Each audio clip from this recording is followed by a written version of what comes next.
right, so I'm gonna do what I said in our messages. 15 minutes on PlayStation or Mario Kart. Deluxe.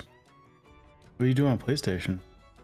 No, it's not so much on PlayStation. It's more testing out, changing some scenes and stuff within OBS, going between PlayStation and Switch because of Switch's lower resolution and everything. So I'm just simply testing something out. Gotcha. Nothing too crazy.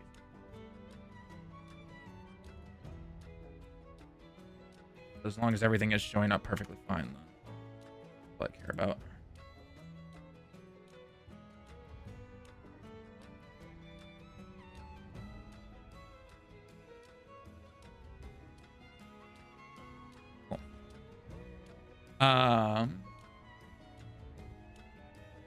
Okay.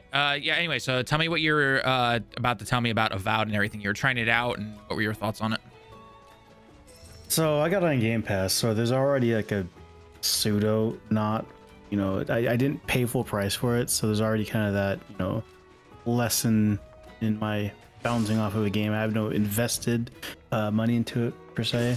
Right. But it's a solid game. The best way to describe it is, what if, Oblivion or Skyrim didn't deviate so far from being an RPG. So this is like a more RPG centric Skyrim and Oblivion.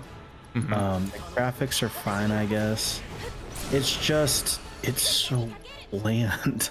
I'm not incentivized to want to play the game. Like, the combat's fine, but the storyline, the characters, none of it's interesting. So, which to me is a very big part of an RPG. I have to have an interesting storyline, or I'm not really gonna stick around for it, because even some of my favorite RPGs of all time, the gameplay is not, the highlights, the storylines, the characters. Yeah, it's the characters and everything that's happening within the world and everything, right? Yeah, and so I don't know, and full disclosure, I never played the Pillars of Eternity, which is the same world that Avowed is in. Mm-hmm. But I don't know, it just didn't do anything for me. Yikes. I might come back and try to play it after, because it didn't help that Pirate Yakuza came out. I'm about to say, yeah, I'm surprised that's not your main game going right there. Well, the problem was I had time and to play it, to play games, and I think it was, I finished Indiana Jones on Monday or something. Mm-hmm. And Avowed came out Tuesday, and I just like to, being the person who's trying to get through his backlog as much as he can. Mm-hmm. I would have X amount, 3 days of just not having a game to play, versus starting Avowed, finishing Avowed, and then playing Pirate Yakuza. But it turns out Avowed's just not that interesting. About 5-6 hours in, the whole time, I just really would like this game to be done so I can go play Yakuza, which is not fair to Avowed, full disclosure, but it is what it is. So it's not bad, but it's just not, I don't think it's really going to be any talks for Game of the Year or anything. And it probably won't even, it might be in the category for RPG of the Year, maybe, if there hasn't been that many, but I'm just not feeling it. I get that. I really like Obsidian. New Vegas is one of my favorite games of all time, and I kind of actually enjoyed Outer Worlds a bit more, just because the characters were more interesting. It was a more interesting world. Well, it's interesting because with throughout all the Avowed reviews that I saw, a lot of them were comparing them to Obsidian's other games, right? Fallout New Vegas and all that kind of stuff. Mm-hmm. And they're just they did it better back then, essentially, is what they said. Yeah. So the GameRanks kind of hit it out of the park. They said, gameplay is great. It's just there's no real incentive storyline wise to keep going. It's just so boring. Right. It just isn't there. Yeah, that makes sense.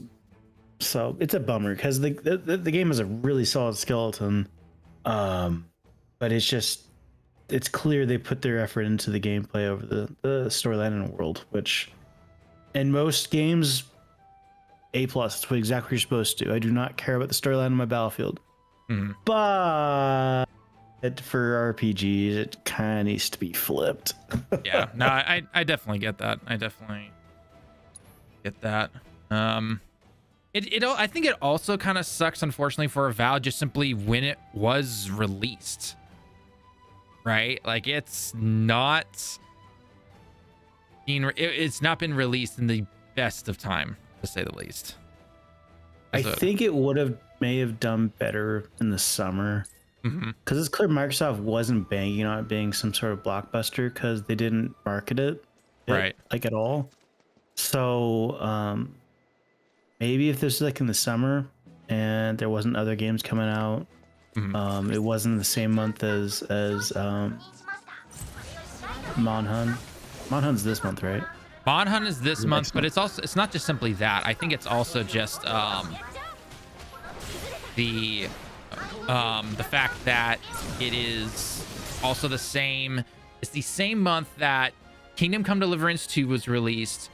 Monhun is out, and February is just simply known as being like a big month for games, regardless of when it releases, right? So everyone has their games picked months in advance, essentially, right? Avowed could have been a perfect 10 out of 10, and yeah, it would have changed some things. Like some people would be like, oh crap, I gotta try this now, like forget Monhun, I'm gonna try this out and everything.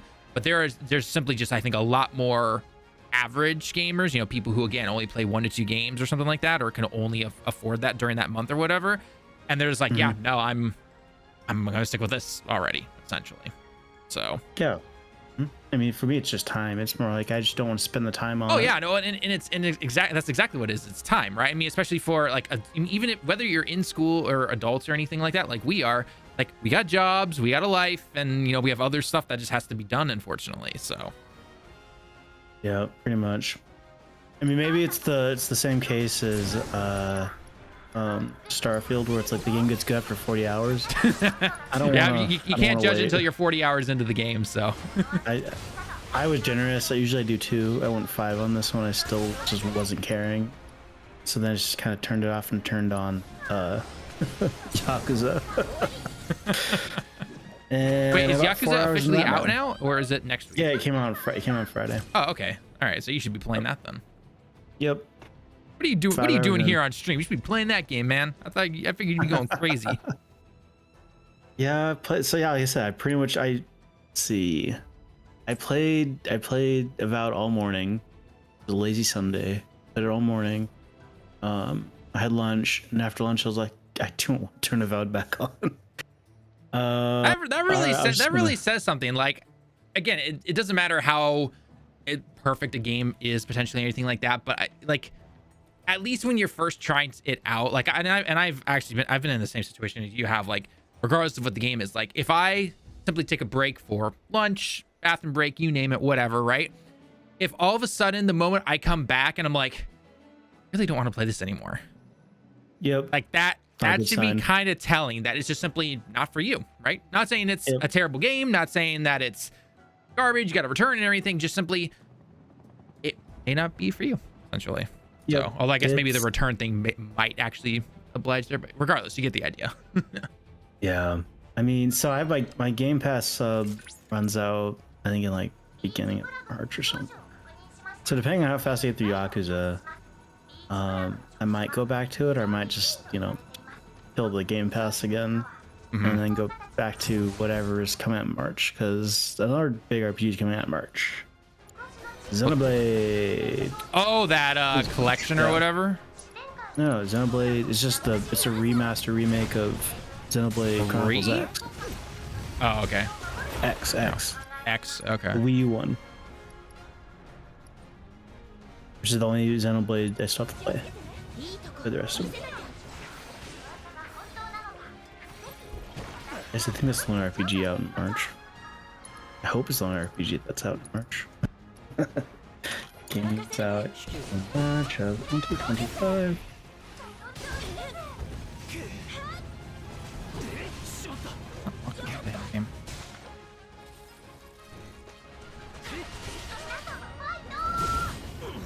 Oh yeah, Assassin's Creed Shadows also.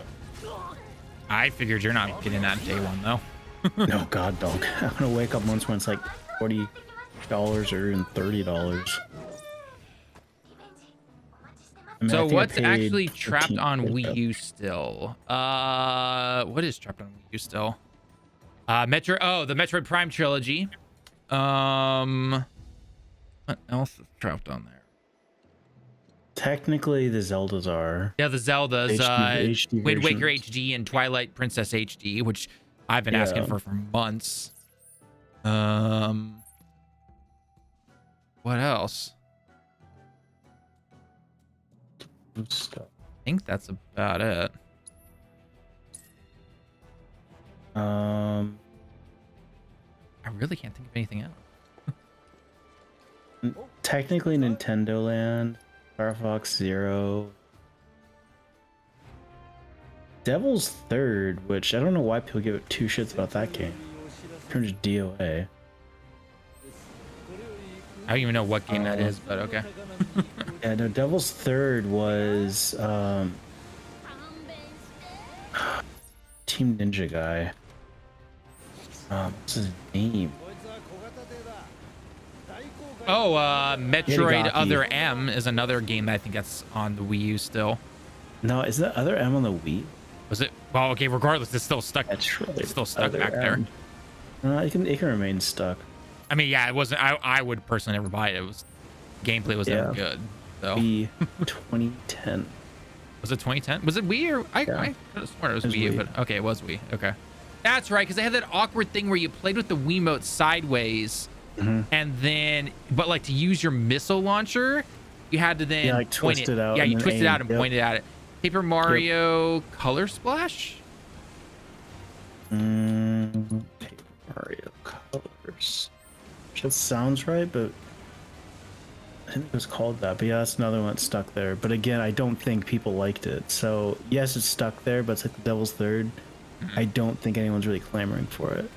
No, I guess not. That's a lie. That's a lie. It actually reviewed pretty well. 76. That's better. It's Oh, better it's than supposed I to be thought the it last originally was. I thought it was like at like I don't know, 30s, 40s. Well, because I was thinking like Paper Jam, which was I think the 3DS one that people hated. Oh, okay, yeah. Because yeah, like Paper Mario really just took a nosedive. I thought Thousand Year Door was the one everyone liked. That was the second one. That was the GameCube one. Right. And then Super Paper Mario was the Wii one, but it wasn't an RPG anymore. It was like a actual like Mario-esque kind of game. They had Sticker Star, which is a 3DS, which I think was the one that sucked. Got it. Okay. Reception. Yeah, that got I got 8s and stuff like this. And then Color Splash was good. And then Origami King, I did not like at all. I don't remember Origami King, but really okay. bad. It was a Switch game. Ah, okay. Yeah, it was the last one that came out before the remake of Thousand Year Door. Yeah, I did not like Origami King at all.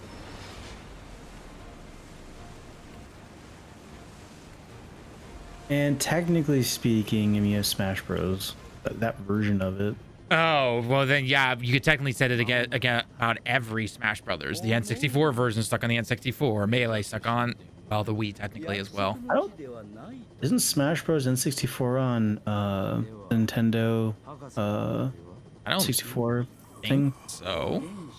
I had to double check on the Switch store. My friend, how could you do that, Hojo? My friend, how dare you? Best character in the game. Really? Oh, but he is. I was he not is expecting funny. that one. He is funny.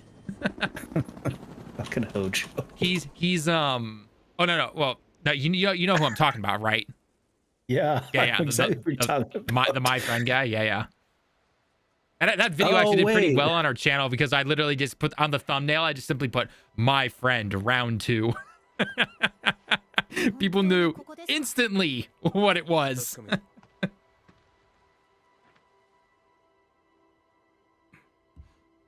But no, actually, he's pretty popular over here in Japan, at least with his Japanese voice actor, I guess. So Why? He's such a dork. he is, but I think that's why people like him. So Okay. Level dipshit. Like Goofenschmerz or whatever his name was on Phineas and Ferb. oh yeah. Oh, it's Player of the Platypus. A platypus? All you had to do was put the hat on and or take the hat off, and it was just like, wait, platypus? A plumber platypus? Harry the platypus. That was a show I wish was around when I was younger. I think we probably would have. I caught clips and bits of it there and everything like that. But yeah, I definitely wish it had been around when we were younger. Mm-hmm. Anytime Final Fantasy includes a card game, they nail it. Yeah, Queen's Blood is pretty popular. A lot of people want it to be either a standalone game or I think they're looking at making it an actual physical collector's game or something like that. They could definitely do it.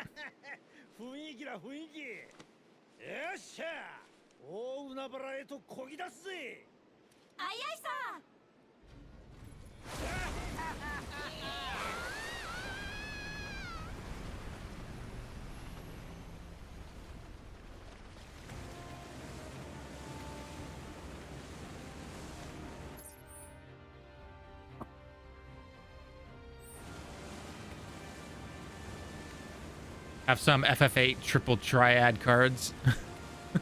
Well, if they did Queen's Blood with like the entire Final Fantasy just genre, then that'd probably be a good way to get people invested in particular games or the series.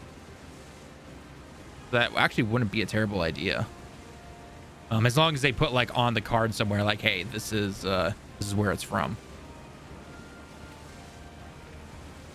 So no, they don't have Smash Bros on Switch. That's what I thought. Yeah, because you have Smash Ultimate. So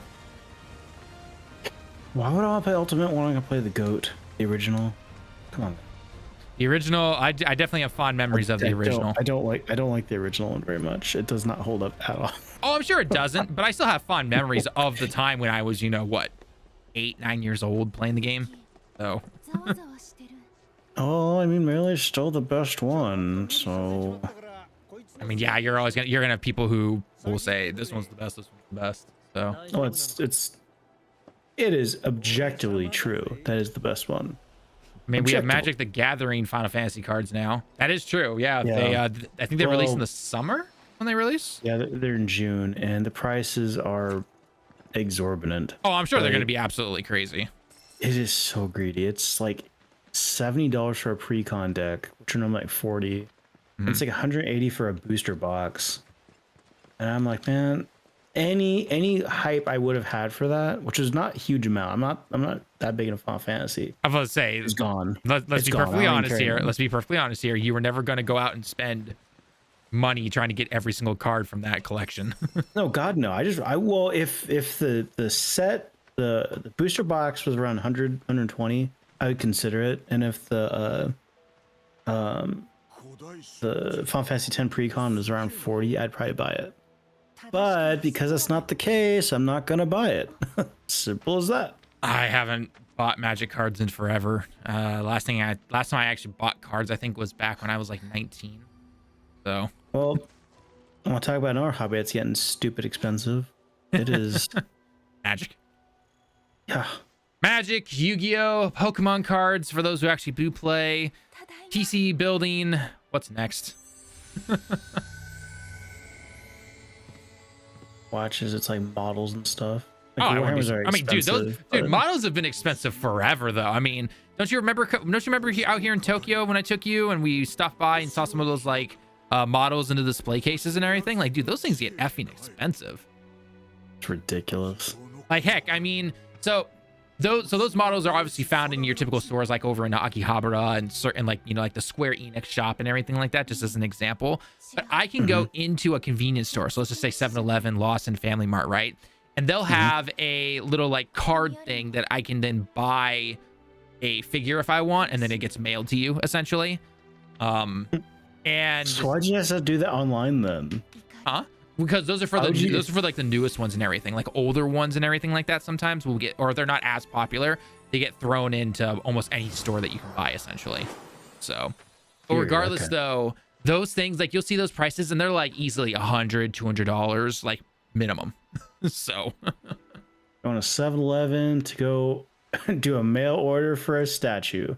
I can. Awesome. Okay, so get this. This is what you can do at a 7-Eleven. Okay, I can go to a 7-Eleven. I could mail off a package. I could pay my bills. I could buy a Nintendo Switch game if I wanted to, maybe a Coca-Cola and a onigiri rice ball, and then to finish it up, I could also get, you know, a pair of underwear if I wanted to or something like that. So They were too busy trying to do that they didn't stop to ask why they would need to have all that shit at a goddamn convenience store. Because you Science can. has gone too far. Too far. Strangers in Paradise and Final Fantasy 16 are down to $20. Worth it? Final Fantasy 16 alone is worth that easily. I still paid full price for 16. Don't buy Strangers in Paradise. Strangers in Paradise, I'm personally not a fan of. I didn't personally. Plus, well, okay. Everyone's different, but if you want to try Strangers in Paradise, play the demo. There's a demo out. Actually, yeah, there's a demo for it. There's a demo, and for 16 as well. Although I will say the 16 demo doesn't really do it justice. But regardless, 16 100% worth it. Absolutely one of my. It's definitely a very fun. So that might be like an all-time low for 16, but Strangers in Paradise, that's been down in like the $10 range. I'm pretty sure, yeah. Unless you're hurting to suffer, I'd wait until a Black Friday deal. Yeah, same.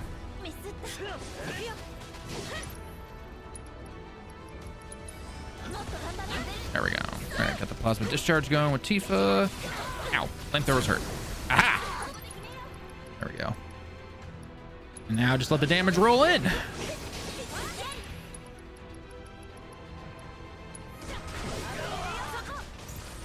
There we go.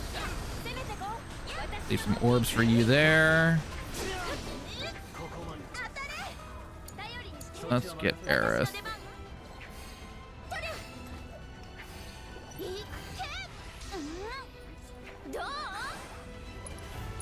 Okay, let's get some boards set up. Oh, hey, little boys. How's it going?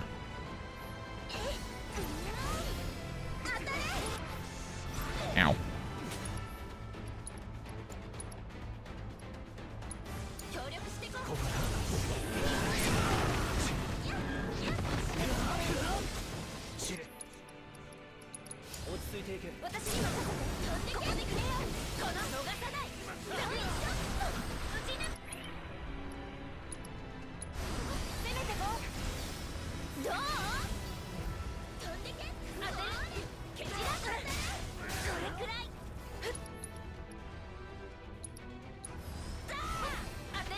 So, you well versed in all this NetEase bullshit. Did you know that they own Quantic Dream, the Heavy Rain developer, Grasshopper? Yeah, according to VGC, they do, and they're looking to to get rid of them. Yeah, so they own Quantic Dream, they own Grasshopper, which is Suda 51's studio. Trying to think of, so No More Heroes, that kind of thing, or oh my god, just released it. See if not, oh my god, what's the game? Yeah, Suda 51, big guy, he's been around forever. And then the other one is the ex-head of the Yakuza studio left Sega to go do a new studio. Oh, yeah. I heard about NetEase. that guy, yeah. And he's also now on the chopping block. Yep. I remember that. Yep. Poor guy. That's gotta suck. Yep.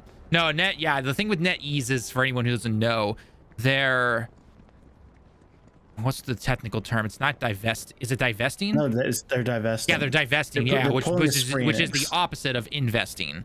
So instead of investing money into other studios, regardless of what country they're in, they're divesting, which means they're taking that money and bringing it back into their home country, essentially, where they are located.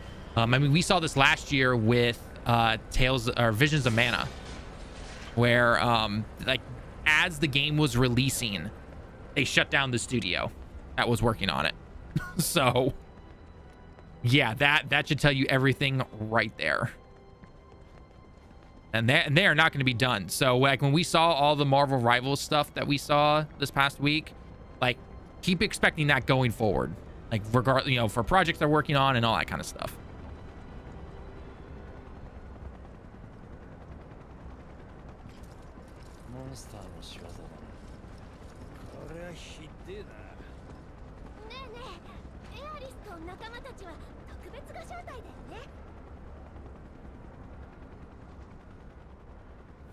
World of Final Fantasy and its upgrade are $12 together on PSN. I really liked that game. Severely underrated. World of Final Fantasy?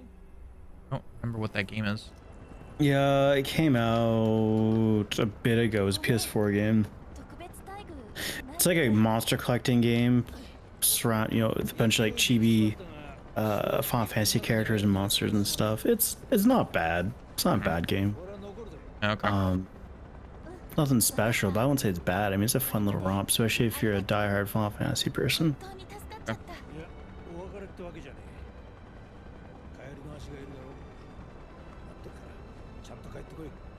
I was very impressed though with the Yakuza reviews though coming in though. Seemed to land about exactly where I expected it to. After my diatribe about Avowed, I think they're like roughly the same.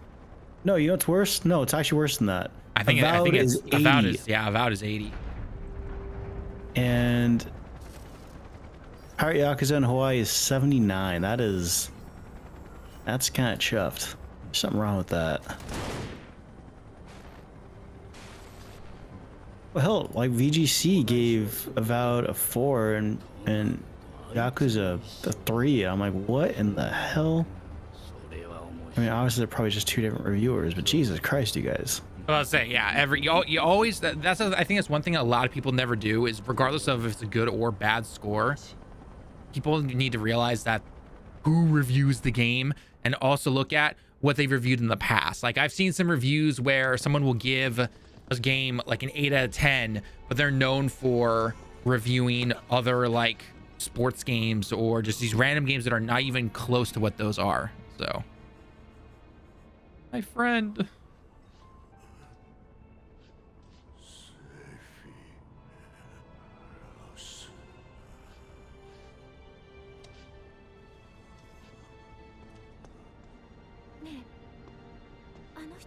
Oh, come on. Tales of Grace's F is 2 points higher than Yakuza? What the hell? What the hell? The hell, man? Something not right about this.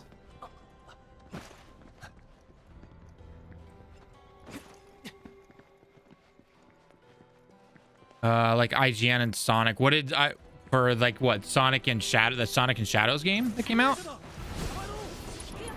They probably rated it too damn high. I think they rated it a 7 out of 10 if I remember correctly. That is a solid like 3 points too damn high. It's Sonic the Hedgehog, guys. Come on now.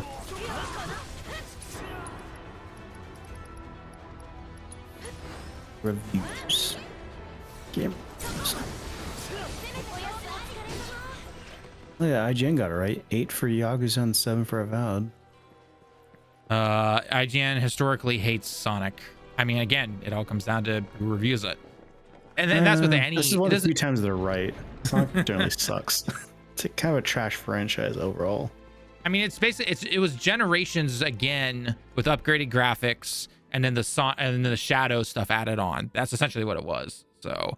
And actually, I won't lie, it can be a fun couple of hours just to play Sonic Generations. But again, if you have it on PS4 or the PC or anything like that, like I think I got it on the Steam sale for like $5 or something like that. It can be fun just if you're kicking back and really not caring about stuff and you just like seeing the screen go super fast. But again, it's Sonic. So if you want to play, if you're looking for an actual like platformer or something like that, go play Mario. Yeah, go play something good. Yeah, go play Mario. Go play, heck, even Astrobot or something like that. So. Wait, which song are we talking about? Because Sonic X Shadow Generations review is 9 on IGN. The fuck? Oh, I don't know. Whatever. I don't know what Sonic. I don't know what Sonic game he's talking about. Then I know. I'm just like, that's ridiculous. A 9. Come on now, guys. But they also gave Dragon Age, the new one, 9. They also gave Dragon Age is that's kind of blown up in their face, hasn't it? Yeah. Well, I mean, I'll eventually probably pick it up, but like Echoes of Wisdom is not a 9 out of 10. It's not that good of a game. I would not pick up Dragon Age unless it's like, I would say $15 at most. Not even No, 20. I'm waiting for It's not 20. even I'm worth waiting it. for that 20. No, it's not even worth it for 20. Not even worth it. As someone who actually played, I put about 7 or 8 hours into that game. I was 6 hours too long. Strange Melgar got an 82. It's 2 points over Yakuza. God damn these people. Oh, it's $30, $35 at Target. Dragon Age. Yeah.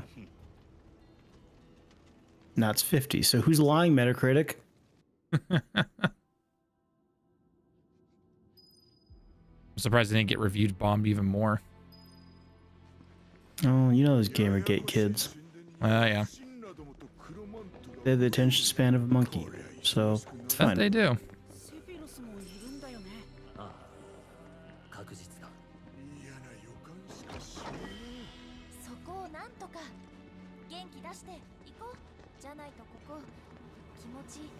塞いじゃうからよ。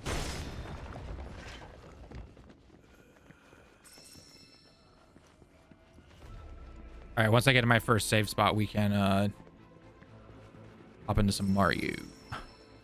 Okie dokes. I can test out my thing and see if it works out the way I want it to.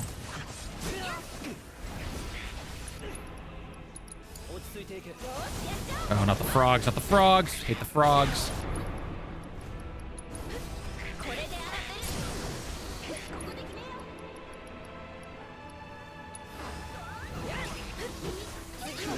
There we go.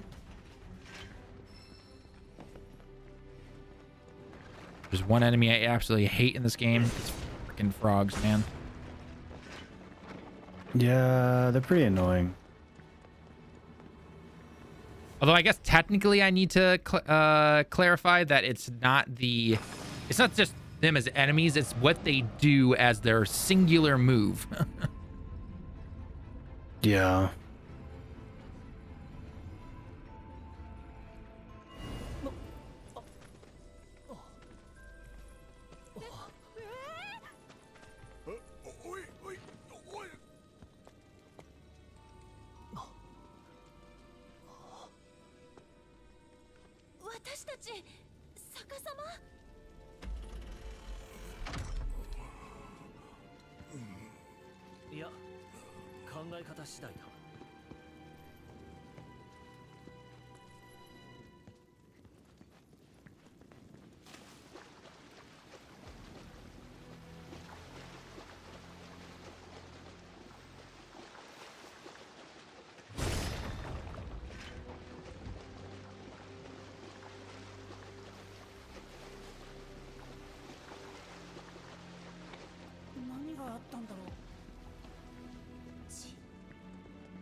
There's a bench over here.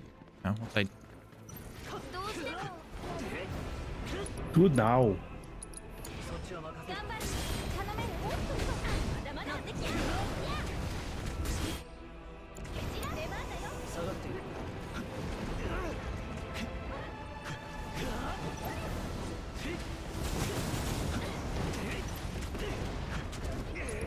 Ow.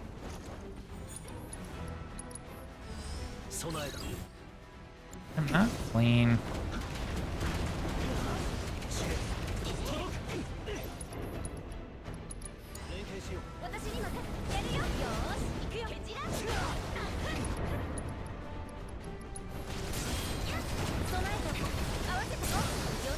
There.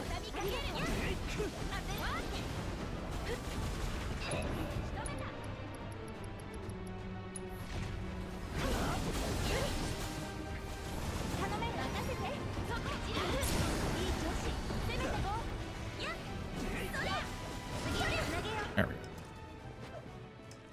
Right, bench, come to me. 'Cause I got some Mario Kart to play and I need to beat Lemon. Jeez, you have the DLC cart. At least I don't wear the DLC helmet. Well, seems you do still have some scruples.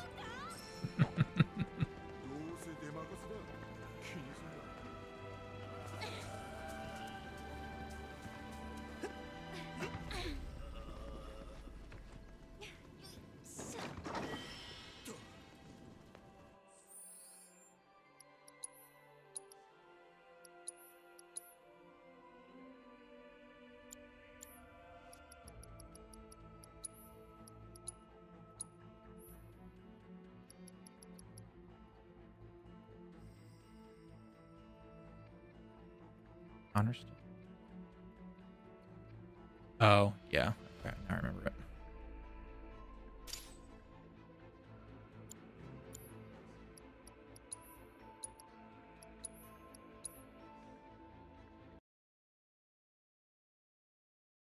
Okay.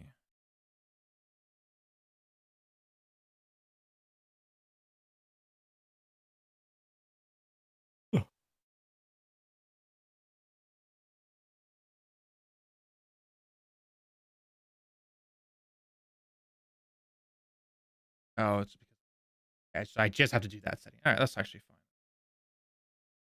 fine. Okay.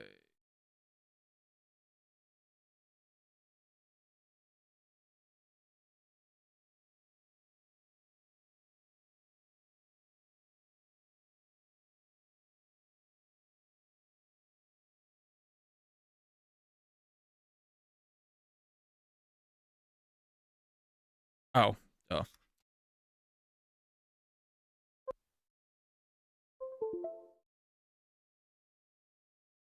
There we go. Show me that Mario Kart.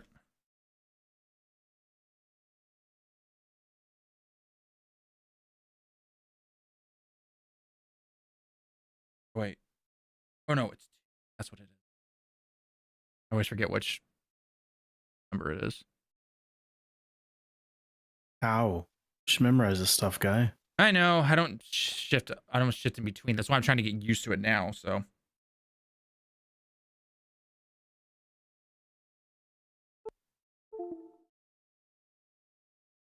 There we go. Huzzah! It worked out. It's about time. Perfect. All right. Worked out just the way I wanted it to. Perfect. All right. Jump in.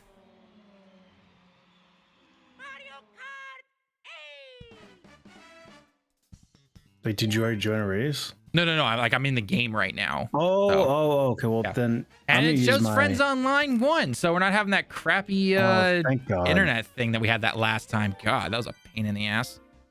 Yeah, it sucked. It's really not easy to restart a Switch.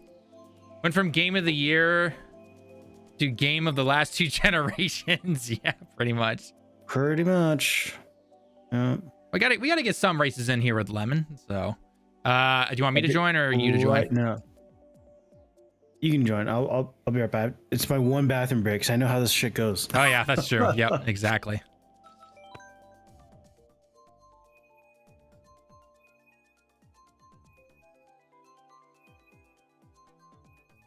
Do you have work tomorrow, Bobby, or do you have your interview tomorrow? I can't remember. I know you said you had something coming up this upcoming week. I can't remember if it was tomorrow or Tuesday your time. Oh, Lemon picked it right, I guess. We're gonna be spectating for a bit here, so.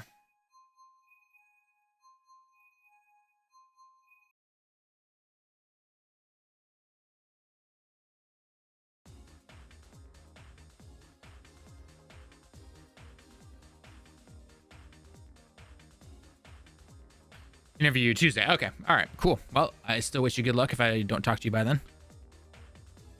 Oh, I don't know if you were here at the very beginning. I got a short of it, so I'll be editing that tonight. But Lemon had to put a vow down after like, I think he said 4 or 5 hours or something like that. He got bored of it essentially. So.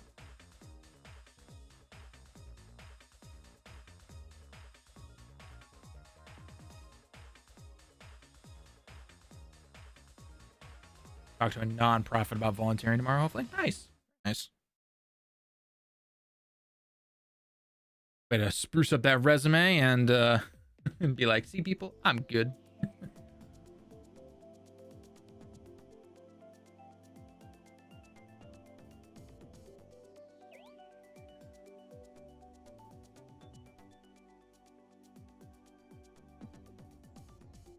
All right, back. Yay. I was spectating and now I'm picking the Cool.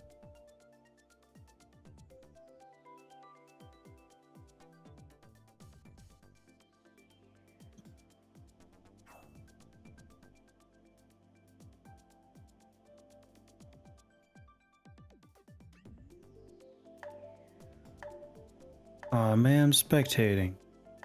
You're not surprised. Deeply surprised.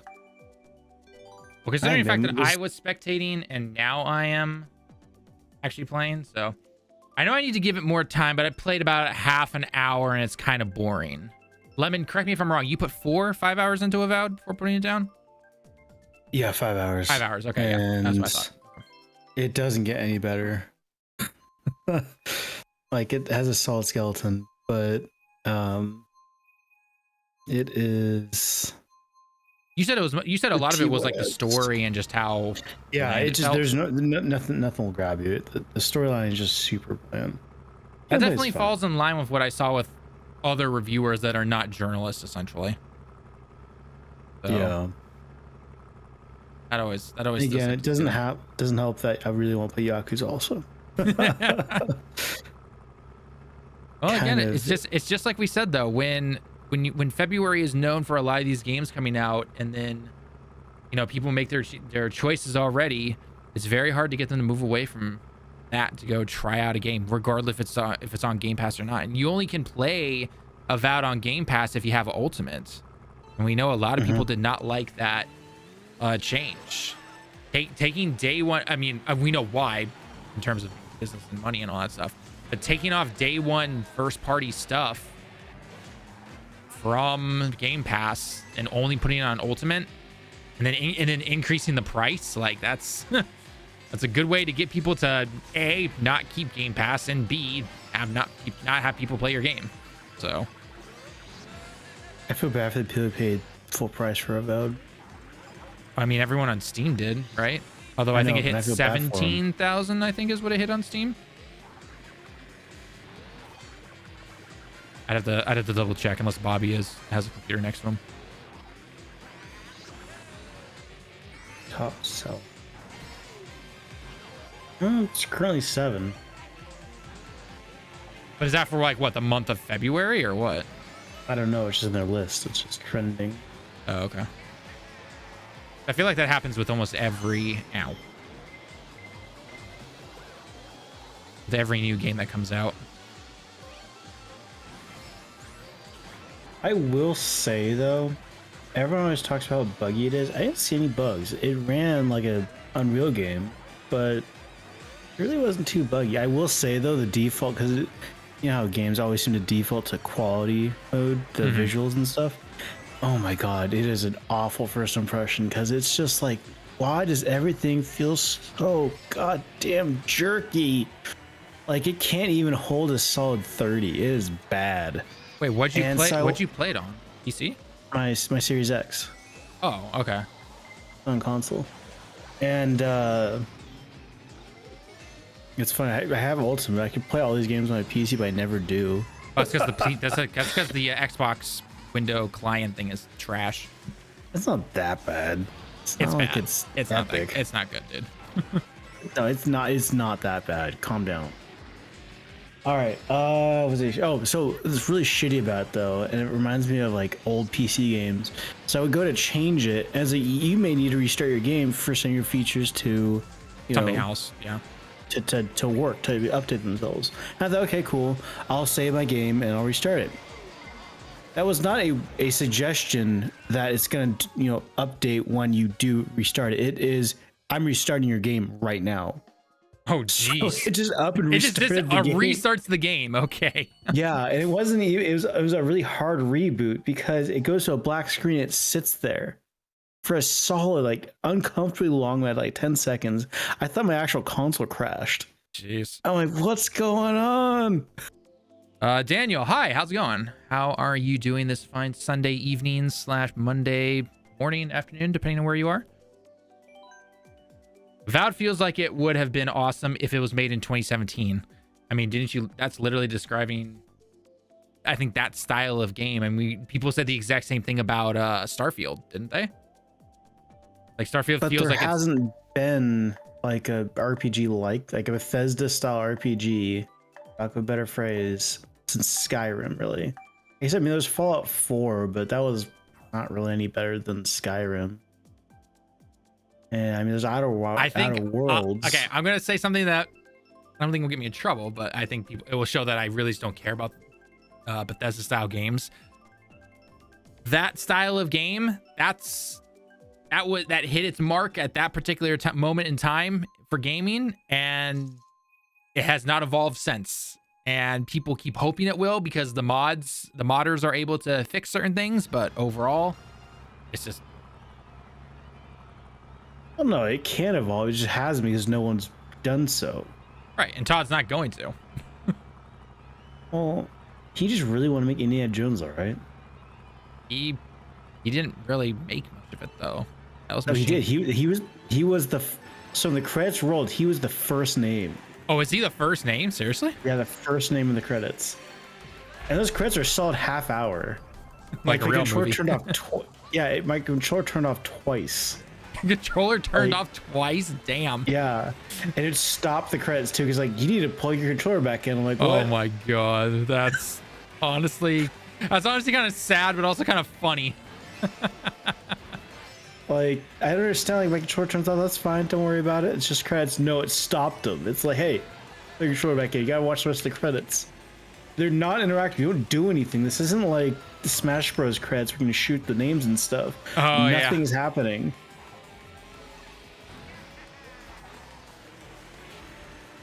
Oh god. That's honestly kind of funny though.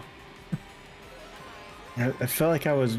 It's funny because that game had so many cutscenes too. I mean, I don't think they were like Kojima level long, but they're super long. And yes, he has Bobby. So I don't know. It's a fun game. I like Indiana Jones. I've heard it's good. I'll probably pick it up from either PlayStation or from some kind of sale, maybe in like the fall or something. Yeah, I'm not sure I'd want to pay full price for it. But then I also was it on the shorter side, like 10 hours or something like that, which is perfectly fine. I'm all for a 10-hour game. Closer to maybe 15 or maybe even closer to 20. All right, that's not a bad time. Especially if you're trying to get all. I beeline through the game. Like if you actually did all the side quests and stuff, you probably get closer to 25. Okay.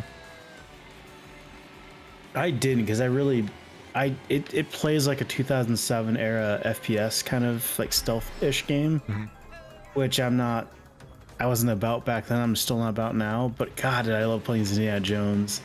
Dude, that game has some serious controller issues on PC. Game. Indiana Jones.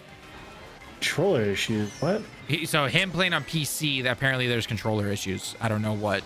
Oh, fun. Because I'm not sure I want to play that game with a keyboard and mouse. In first person though, wouldn't you want to? Or is it? I guess unless it's one of those games where it's made for controller. Well, no, I mean I would go that far, but I mean it's a first-person platform adventure almost. Like a lot of jumping and like, you don't really need a precise aim really at all. You're throwing punches, right? I mean, and for the most part, if you're firing a weapon in the game, you've done goofed. You may as well just restart. I know that's what all the reviews are saying. They're like, do not fire your weapon. I do not even really know why it's there other than just to hit a checkbox because you're gonna die. You game over. You just didn't know it yet. Game over. You're done.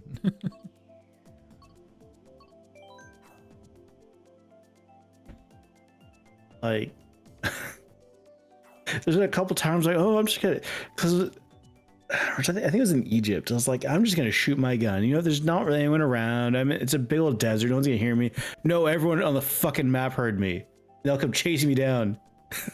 I'm just picturing the Metal Gear Solid wink, like alert sound. Yeah, it literally is just a bunch of exclamation marks all across your view. I'm like, oh shit. Oh boy. Oh boy, let's run. That's not good. I done goofed.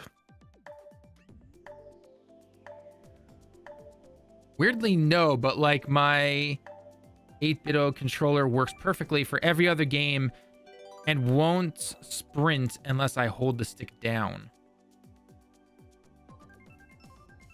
Isn't that how sprinting? I mean, I guess it all depends on the game, but most games these days, or at least a while ago, you had to hold down the stick to sprint, unless the game had the option for hold or press. I feel like I think I had toggle. I forgot what game it was. I was just playing recently. I had toggle as sprint. Yeah, that became kind of a normal thing. I think back around 2015 or so. And in terms of like first person stuff, I should say, not obviously every game.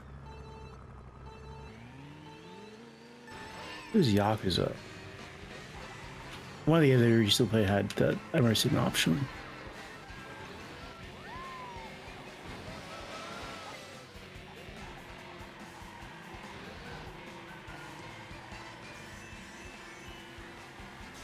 I used my gun in the sewers to clear out the rooms, otherwise I kept it away. Yeah. Like we said, yeah, like what Lemon's been saying, like you basically have to keep it off or not use it at all if you don't want to get alerted, if you don't want enemies alerted to you. Also, if you'll play hard mode, that's also good at doing it. How was the enemy like AI? Were they kind of stupid or were they actually kind of smart? I don't think they're any worse than the other stealth game. Mm-hmm. Like, it's kind of ridiculous to me. I was like, oh, they are so stupid. It's like, I didn't think they're any worse than any other game I've played recently with their stealth elements. I mean, maybe Plague Tale, because I bounced off that one pretty hard because I really just do not care about stealth games. Mm-hmm. To me, that was better. I mean, you can certainly cheese the AI, but like, what game can't you do that in? I would say almost any stealth game, you can always find a way to kind of cheese it like that. I will say so there's parts in the game where you have a companion, and the AI, because I guess this part might make the AI kind of stupid, but it's more just they didn't program it in. So you can have companions, right? And they also have to walk around stealth around you. And what happens is if like as an enemy sees them, they're just gonna ignore them. So I've seen that in games before. They're just like clipping through the Nazis and stuff, and like, oh my god, please do not alert them. And they get alerted. It's like, yes, they get alerted. Or they'll like, for some reason they'll have like one-hit KOs like companions will. So I'll just like hide in a room and have them take care of all the enemies. So that was kind of funny.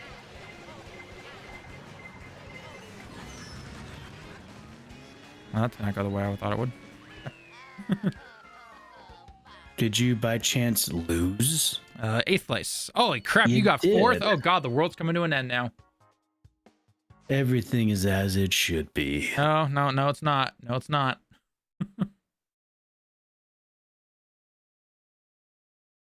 Everything is as it has been foretold. Town's Turnpike. Not the Turnpike. Why the Turnpike game? Why? We don't need more Turnpike. We need less Turnpike. Daniel, if you happen to still be in the chat, I know I said hi to you earlier, but what games are you currently playing in 2025 for February? Although I guess we only got a week left until March. God, where's the time going? I ask myself that all the time. Also didn't help in February having like 3 family birthdays to have to remember and then go celebrate. So I'm just like, oh God, it's already done. Whew. Okay, we avoided the Turnpike. All that matters. Boo. Hey, don't blame me. Blame Anya there. No, you could have also voted. Wouldn't have mattered. Wouldn't have landed on me.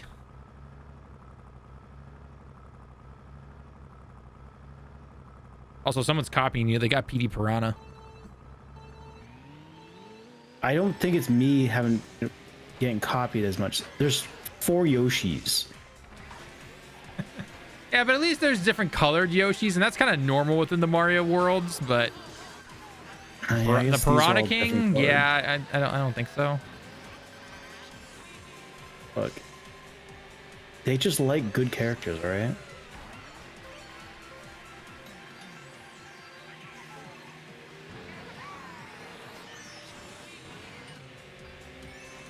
Classic Nintendo Online. It's somebody with a red shell on your screen, but they still continue to be in front of you.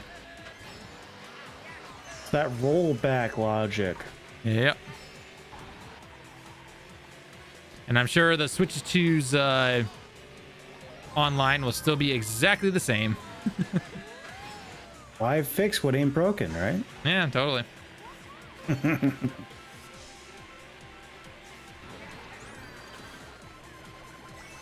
Oh.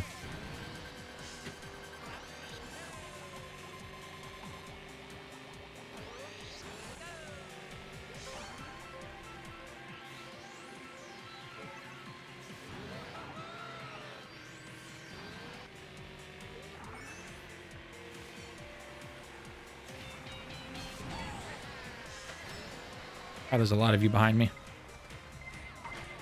These things happen. Tell you what, if you slowly get to the side of the track, let everyone pass you, then they won't be behind you anymore. It's all good. Don't worry about it. That is true. That is true. I could do that. That is a professional level tip there. We should definitely make sure everybody knows. Hey, are you tired of getting hit by items in Mario Kart? Well, fear no more, because all you need to do is go to the side and let everyone pass you. Then you're good to go. Let them safely pass by you. Oh.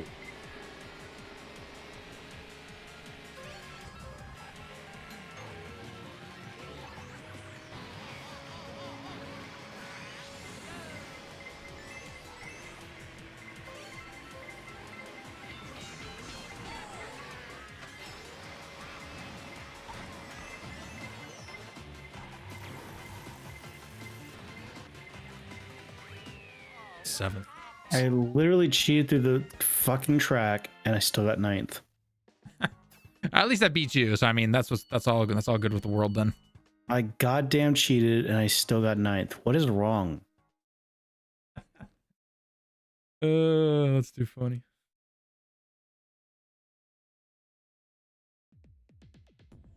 Ooh, DK Mountain. This map. Yeah, Iron Man knows what's up.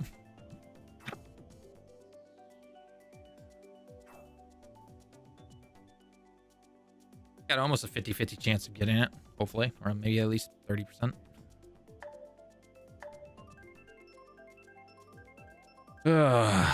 Is the week busy for you coming up, or just kind of normal? I don't know. I mean, it's always busy. Well, yeah. But like, is it super crazy busy, or is it more just like, okay, I get through it, and then I got a weekend, and I can play Yakuza? Yeah, I just have to get through it.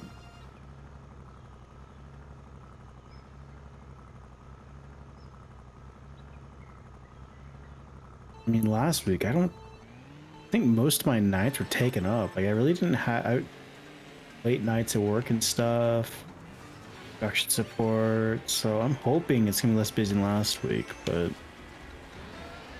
we'll see. Helps not having to go all the way into the office, right? Well, it goes both ways though, because now they're expecting you to work all goddamn night. Though shitty for the people who do have to go to the office and they have to come home and work all night. So who knows? That is true.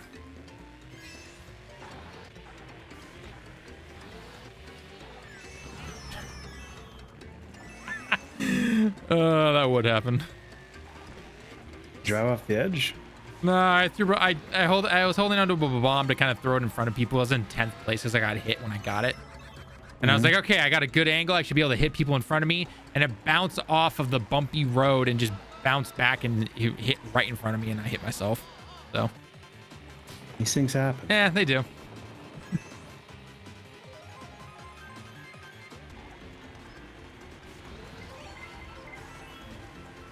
I don't know why that guy would activate the star right as he's about to go into a cannon. It doesn't make any sense, bro. Lightning, hello. No lightning going right now, though.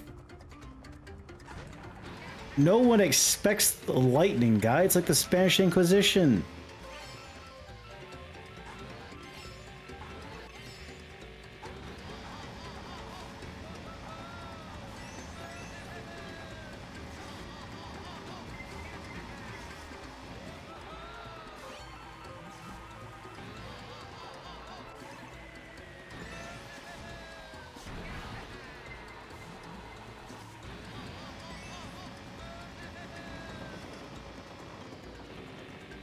Well, this says something. We're both in 12th and 11th place. Yep.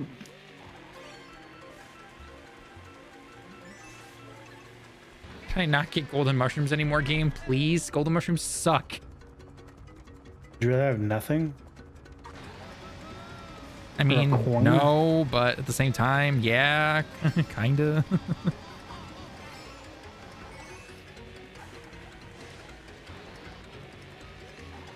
You're welcome, by the way. For the lightning? Yeah, the lightning was me. I saw you had a star on, so I used it at that moment. Oh, sure. That's exactly why you chose that. I'm on to your tricks, boyo.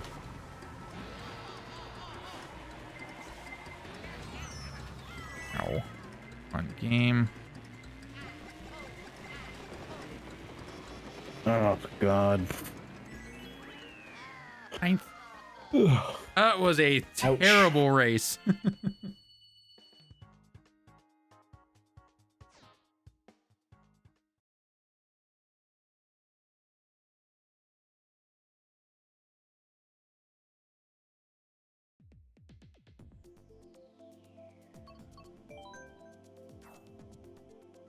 I think all the tryhards are out tonight. Mm-hmm.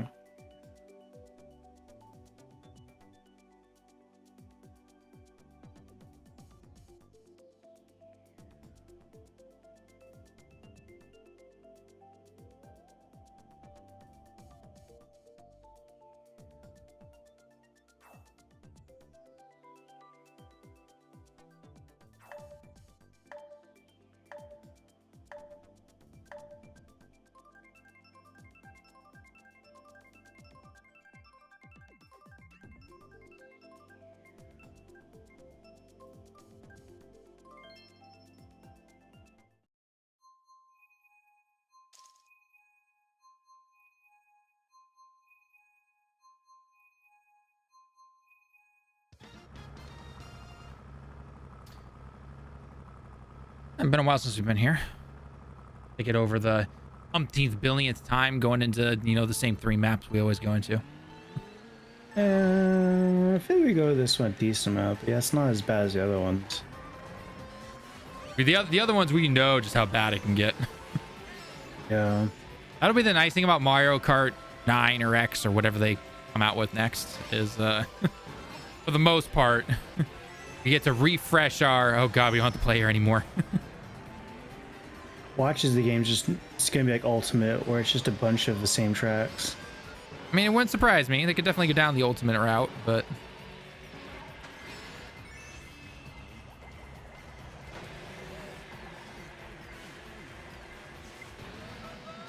Someone tried to do the jump and missed.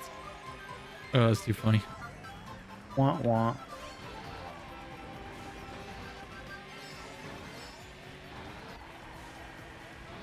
That guy's got a boombox. I don't like that.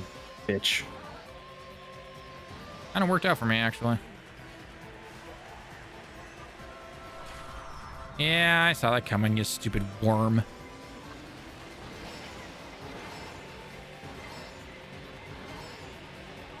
Oh, really? I went between the mushrooms? Oh, F you, game.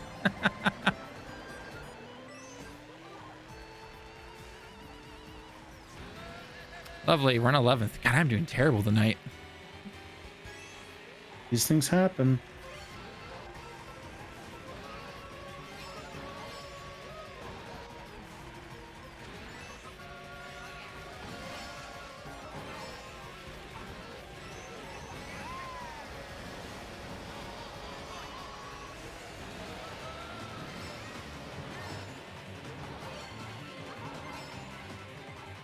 And that went through the mushrooms as well. Got it. All right, that was too fast.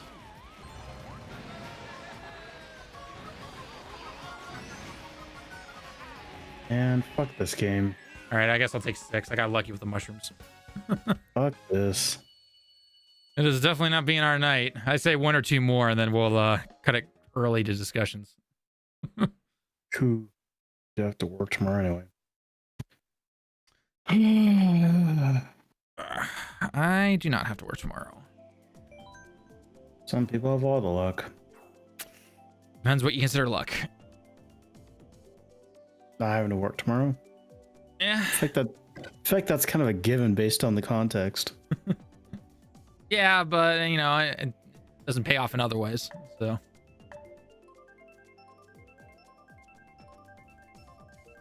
I mean, it pays off in time. Time not working. You are correct on that one. I mean, that's what all adults complain about the moment you start working full time. You're just like, time, where did it go? I have money, but now I do not have time. Yep. As a kid, you had time, but you didn't have money. Where's the equilibrium? You must find it. Retirement? Equilibrium. As in the 50-50 spot of time and money. We must find it. We need to figure out what the equilibrium is. So that we may use our money with the time we have, as opposed to having all this money and no time to play video games. That's why I said retirement. I feel like most people are not going to be able to retire, friend. Oh, yeah. No, that is, yeah. Not gonna lie, I thought this was 200 for a second with how fast that moment was going right there. Feels like 200 to me.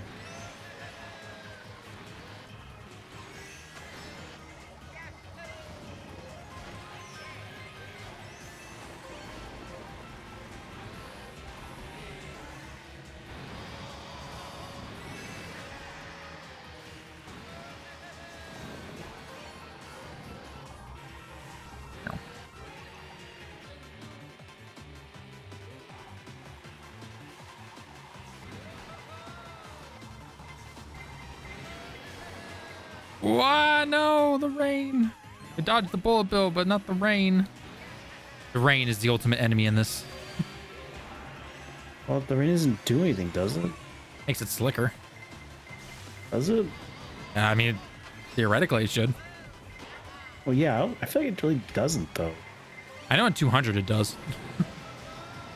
No, it's not. It's not because of the water. It's because it's 200 and your tires just don't stop spinning. Unless you go off track, then they just stop. Turns out that's how you brake Mario Kart. Just go off the track for a little bit.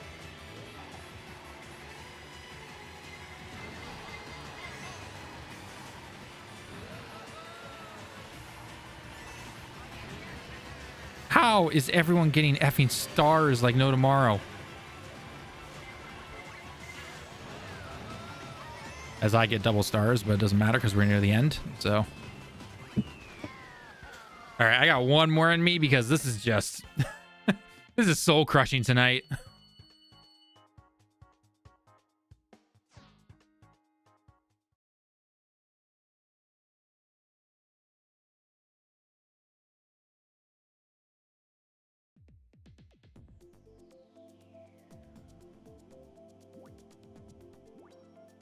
I guess it's a random for this one.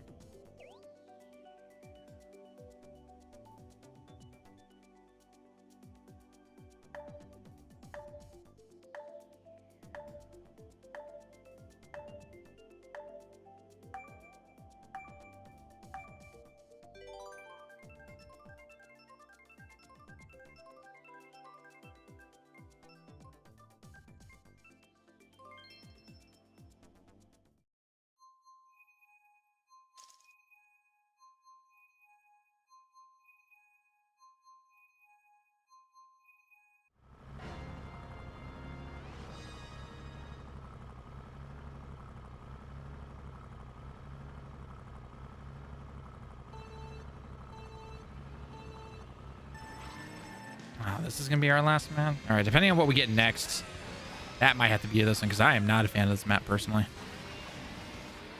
It's a great map.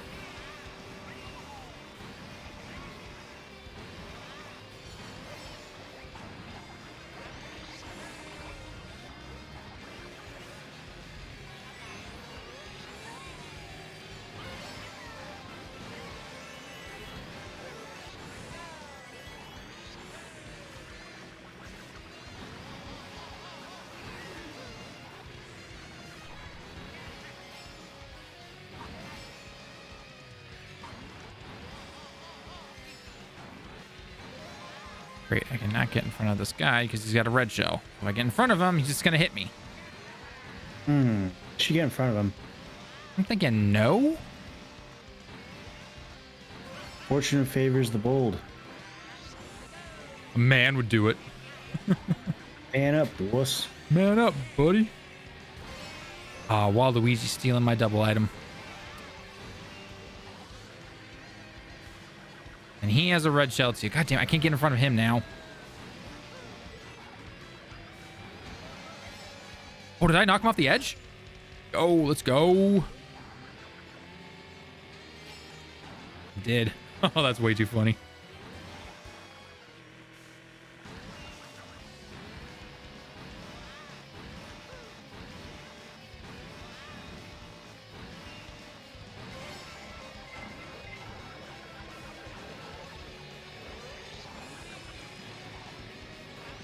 Oh god, I missed that banana somehow. Holy crap. No! All right, get back here, you. No! Iron Man! What the heck? Oh, I threw a red shell out and the dude just randomly throws a green shell? No! What the? Oh, and I fall off the edge. Wow, talk about flop at the last lap. What the F, game? Oh my god, you gotta be kidding me. Shame you lost race doing that shit. Oh my god. God, that ain't the most Mario Kart thing ever. I mean, you shouldn't have done that. Oh my god. You don't even know what I'm talking about, do you? I saw it. Oh, did you actually see it? Mm-hmm. All right, you know what? Just for you, I'll pick Toad Turnpike as our last race. We're not gonna get it. There's a good shot at it, actually.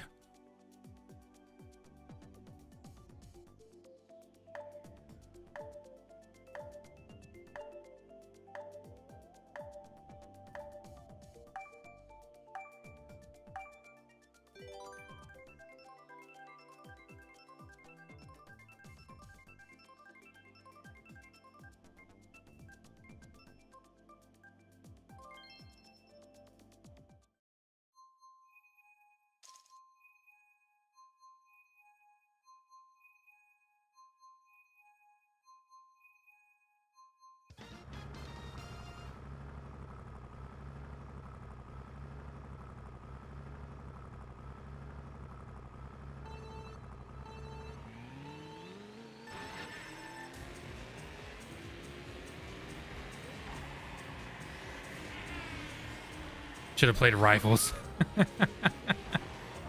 Not sure that would have been any better, but you know. God, that is the most Mario. Dude, that last lap. It wasn't even the last lap. It was the last half lap.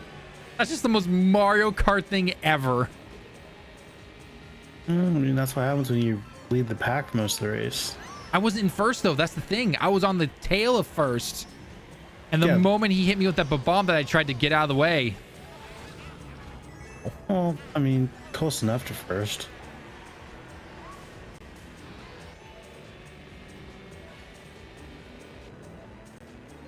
God. Don't worry, I clipped it. That's going to be a short.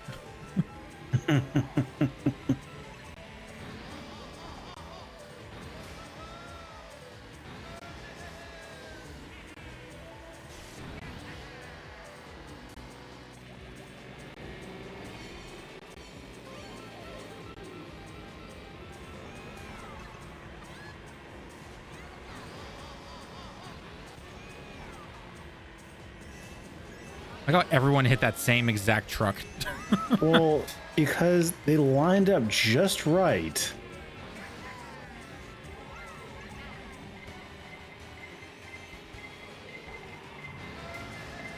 Whoa, fireballs, jeez. Halo Infinite next stream. Oh god.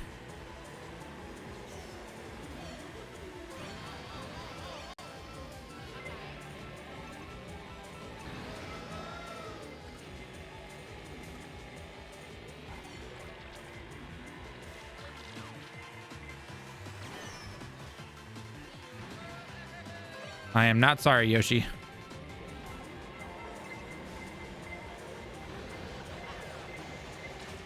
Oh, okay. Second place. I'll take it. Bullshit. Oh, there we go. I'll take that. That was undeserved. How? I played on one of my least favorite maps. You cheated. It's undeserved. Oh, I cheated, did I? Yeah, you cheated. All right, none of these are interesting. So leave that. All right. Let me get articles popped up real quick. I don't want to keep you up too much later.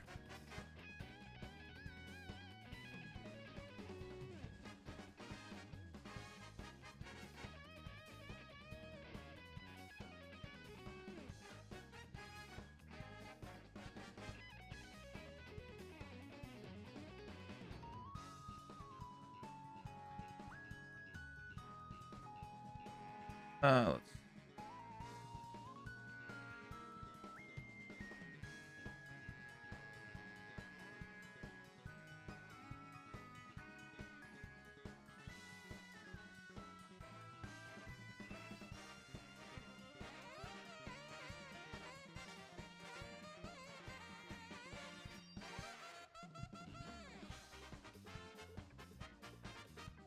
did you read up on anything when it came to Moose, M-U-S-E from Microsoft? Oh, Muse, the Muse, yeah. AI thing. Yeah. Not really. I mean, I know of it. I remember seeing articles on it. I really didn't. It's just more AI stuff. I just want to get your thoughts and opinion on it after I read part of the article. Normal stuff.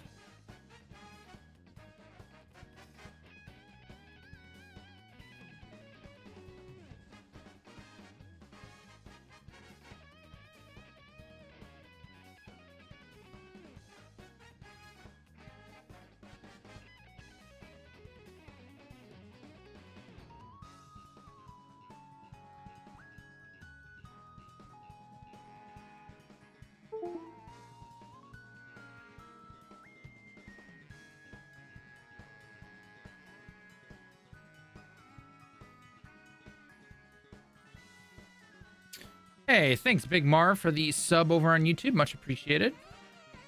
So much for checking out the channel, showing your awesome support.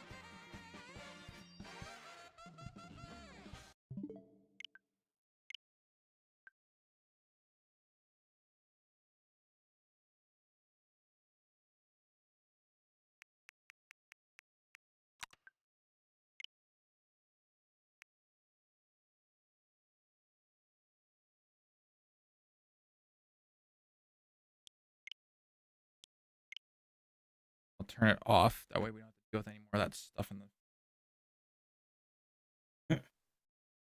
I mean, that's what worked the last 2 times it happened, so might as well. Yeah, sure.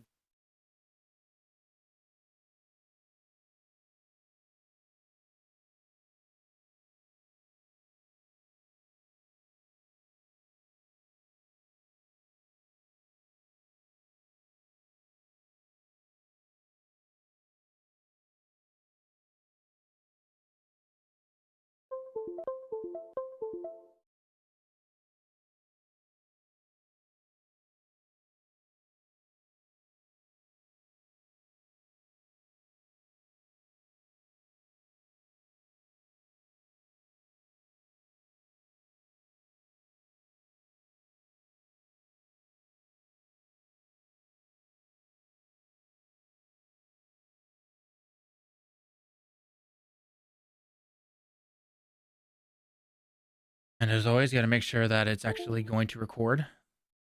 It's Hey, you always never a know. good thing to check. It's always a good thing to check. It is always a good thing.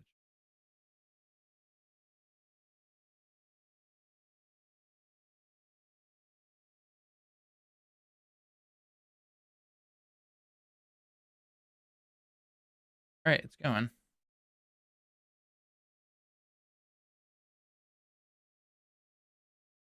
Need a bathroom break real quick? Are you good to go? Yep.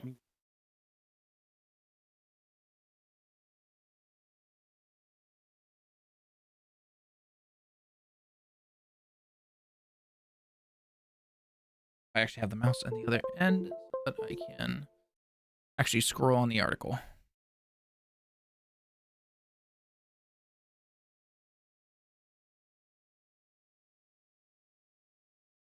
Oh boy, this will be fun. All right.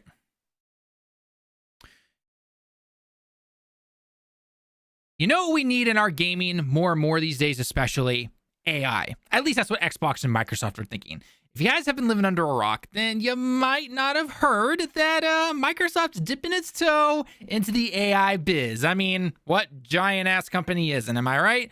But we gotta take a look at this because I'm pretty sure a lot of people are not particularly happy about this. I've definitely seen some developers voice their disapproval on social media and everything. But as we all know, will the big companies listen? No, of course not. They never do. But I wanted to take a look at this real quick because I actually have our own Lemon in here who's always with us as always. But he's a programmer, and I just want to kind of get his thoughts and opinions on this. Obviously, I know what he does is not AI programming or anything like that, but I want to kind of pick his brain a bit and just kind of see what could this spell going forward. Is this actually going to go anywhere, or is this just a big bucket of nothing, essentially? So let's find out. So as you can see from the headline right here, Microsoft CEO says Xbox will have a catalog of games using generative AI. So if you guys don't know, obviously the big head honcho of Microsoft is Nadella. He is the boss of Phil Spencer, which is why we've been seeing the big changes over at Xbox. And if you've actually seen some interviews when it comes to Phil Spencer as of recently, you can kind of tell he's basically been handed a deck of cards from Nadella. And it's just like, say this to your fans that are gamers. I don't care. I'm making the shots right now. I mean, that's literally essentially what's going on. But as it reads right here, announced earlier this week, Microsoft's Muse, or Muse, however you want to pronounce it, I guess, is a generative AI model that it says can generate game visuals, controller actions, or both. In its announcement, Microsoft showed off how it could generate game visuals using training data from Ninja Theory's 2020 game Bleeding Edge. Commenting on it is in an interview published this week, Nadella compared Muse to the wow moment that he felt when he first saw other generative AI models such as ChatGPT. According to Nadella, Microsoft is already planning to utilize generative AI in multiple games. As quoted right here, it's just cool. Yeah, it sounds like a great thing that like a dad would say when you tell him about something. One thing that we wanted to go after was using gameplay data.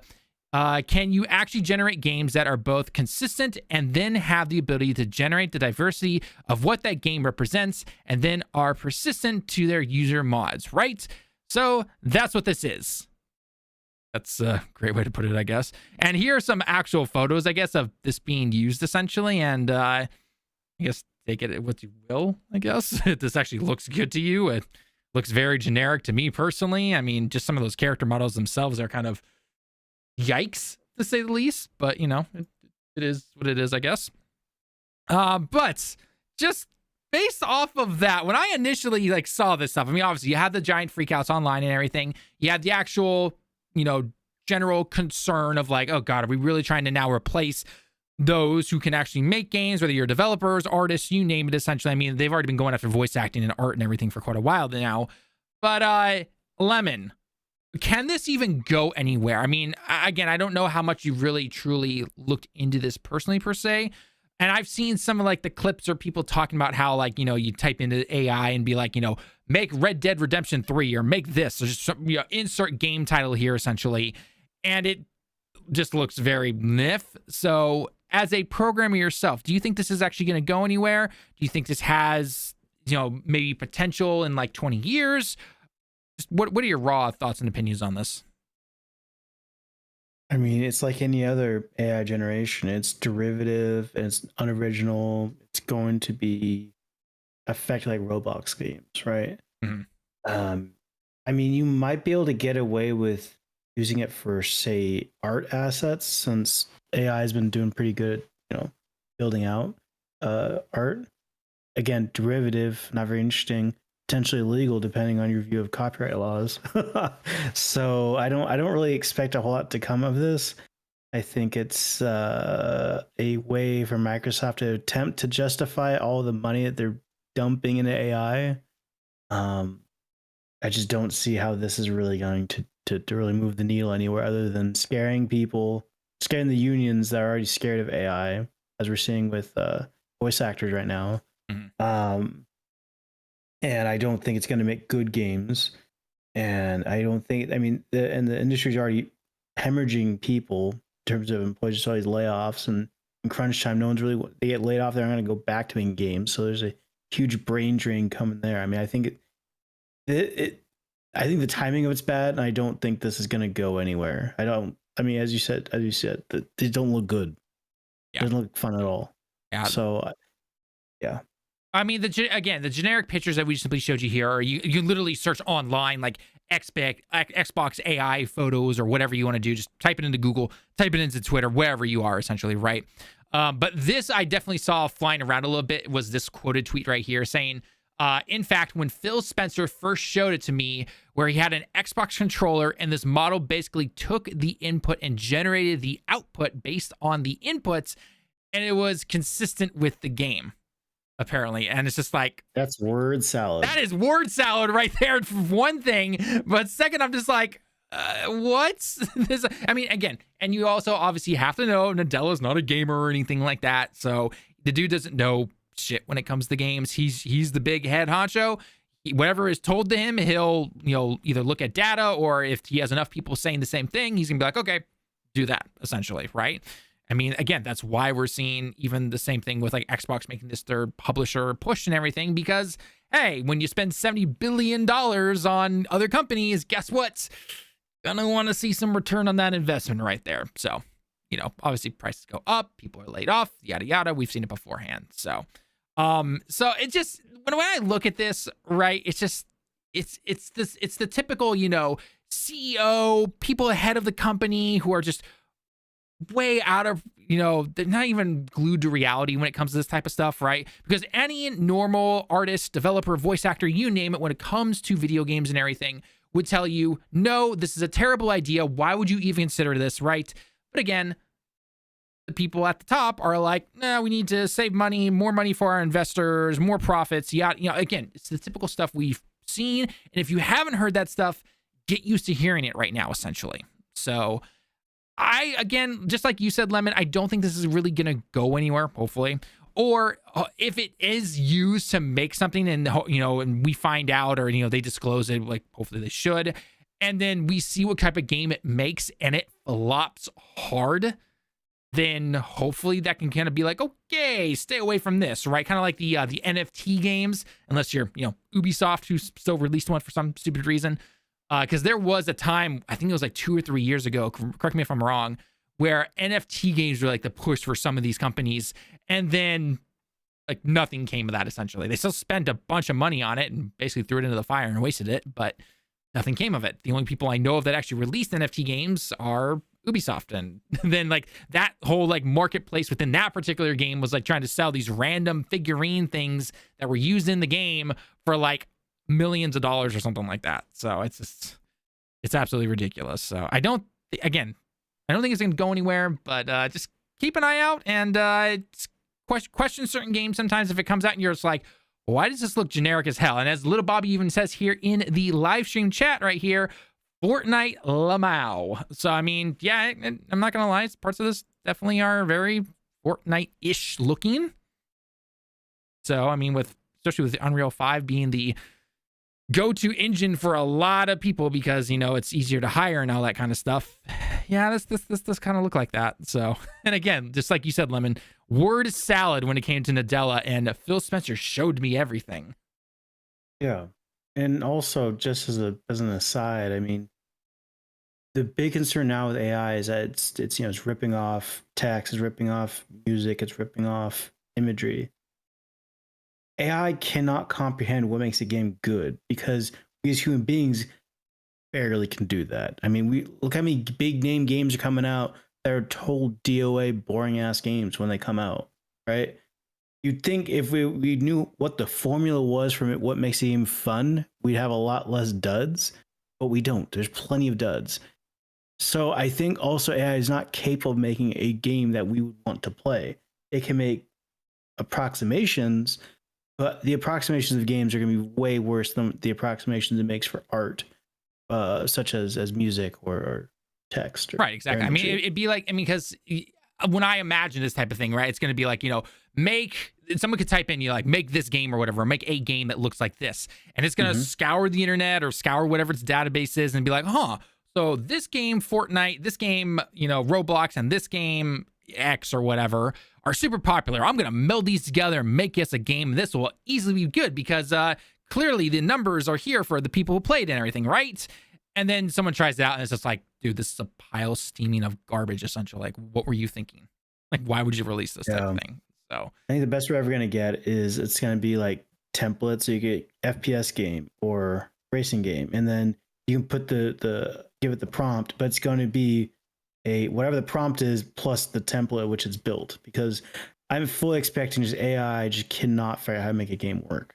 It's going to be very, very limited as to what's capable of doing because it has no idea how to do it. So computational complexity that is through the roof.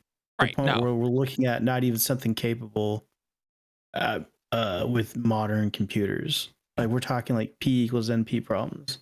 Right. Like it's the complexity is just too damn high. Yeah. So and I always have to mention this whenever we talk about anything AI related and everything.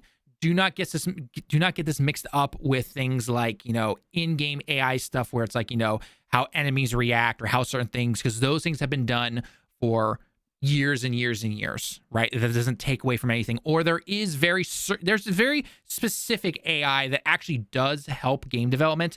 For example, lip syncs when it comes to different languages and everything, that does actually help with game development and everything. So there are certain parts of AI that are good for gaming.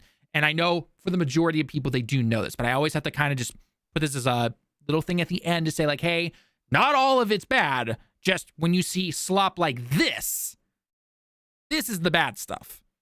The other stuff that's been done for years and years and years, that's the good stuff. It actually helps you out and allows for people to work on other things within the game to make it even better. This type of stuff, slop. So just keep that in mind for those who might not know as much. Do a little research. So that's all I'm going to say. Okay, perfect. Is one down. Okay.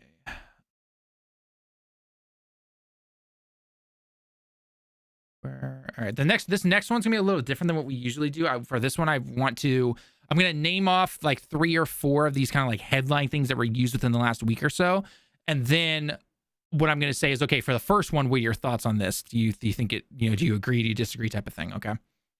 Mm-hmm.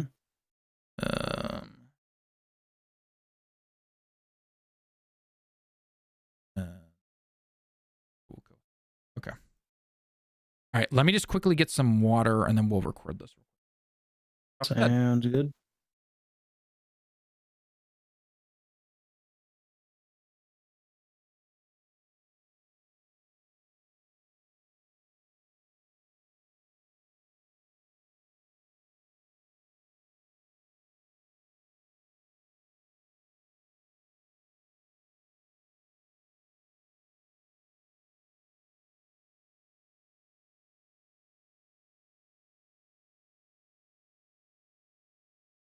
Okay.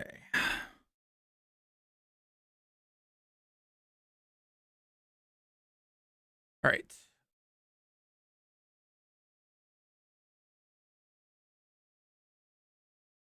The check. Always make sure it has to go through and everything.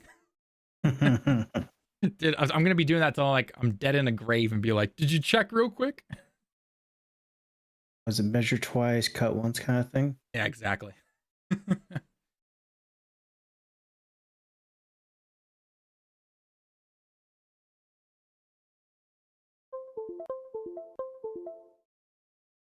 Awesome.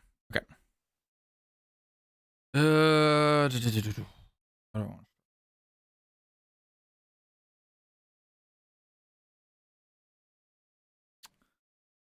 Well, damn, Yoshi.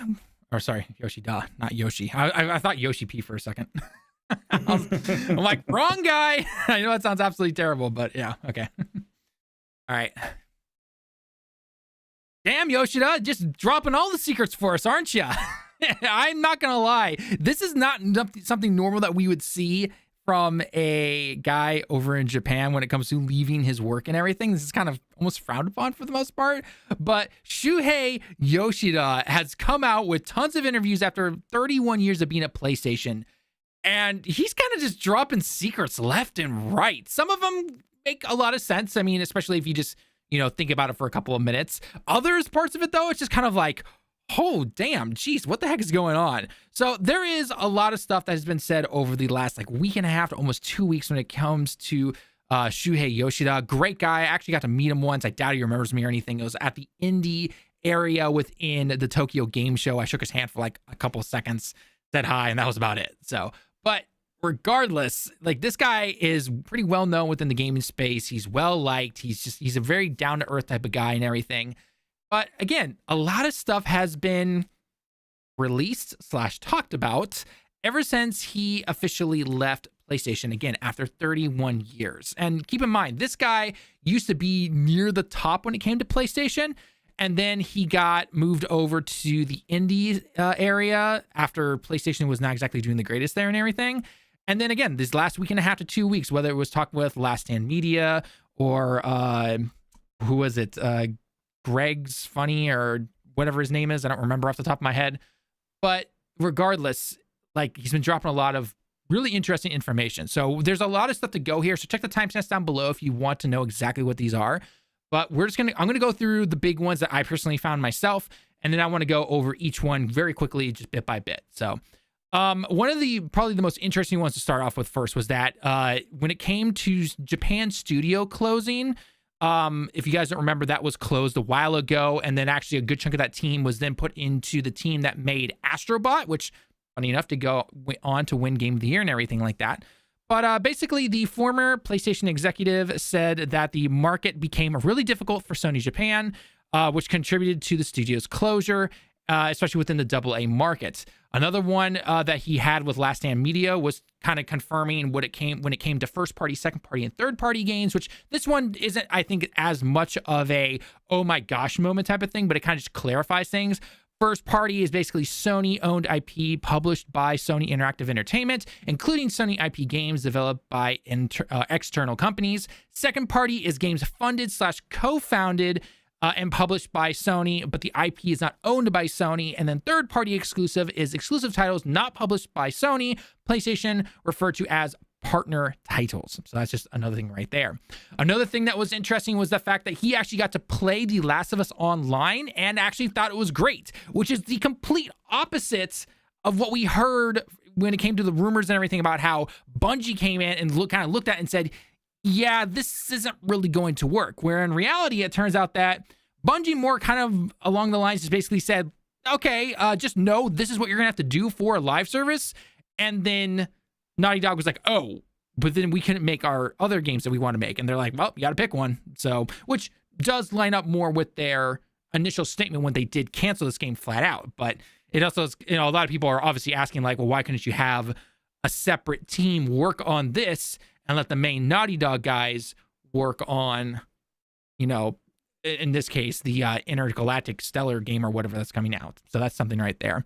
And then obviously we had a lot of different little snippets and everything when it came to just him reflecting on his last 31 years. But one quote that made the rounds for quite a while was the fact that Jim Ryan at the time, when he was CEO, basically came up to Shuhei and was like, and I'm paraphrasing here, and again, this was just a headline that went around. This is just a headline, okay? Was basically like either leave or go down to the indie scene, essentially, is what he did. And then Shuhei eventually, like a day or two later, came out to clarify and basically said like he wanted to go down to that area because, back during then, PlayStation was kind of looked down upon about not really caring about indies and everything.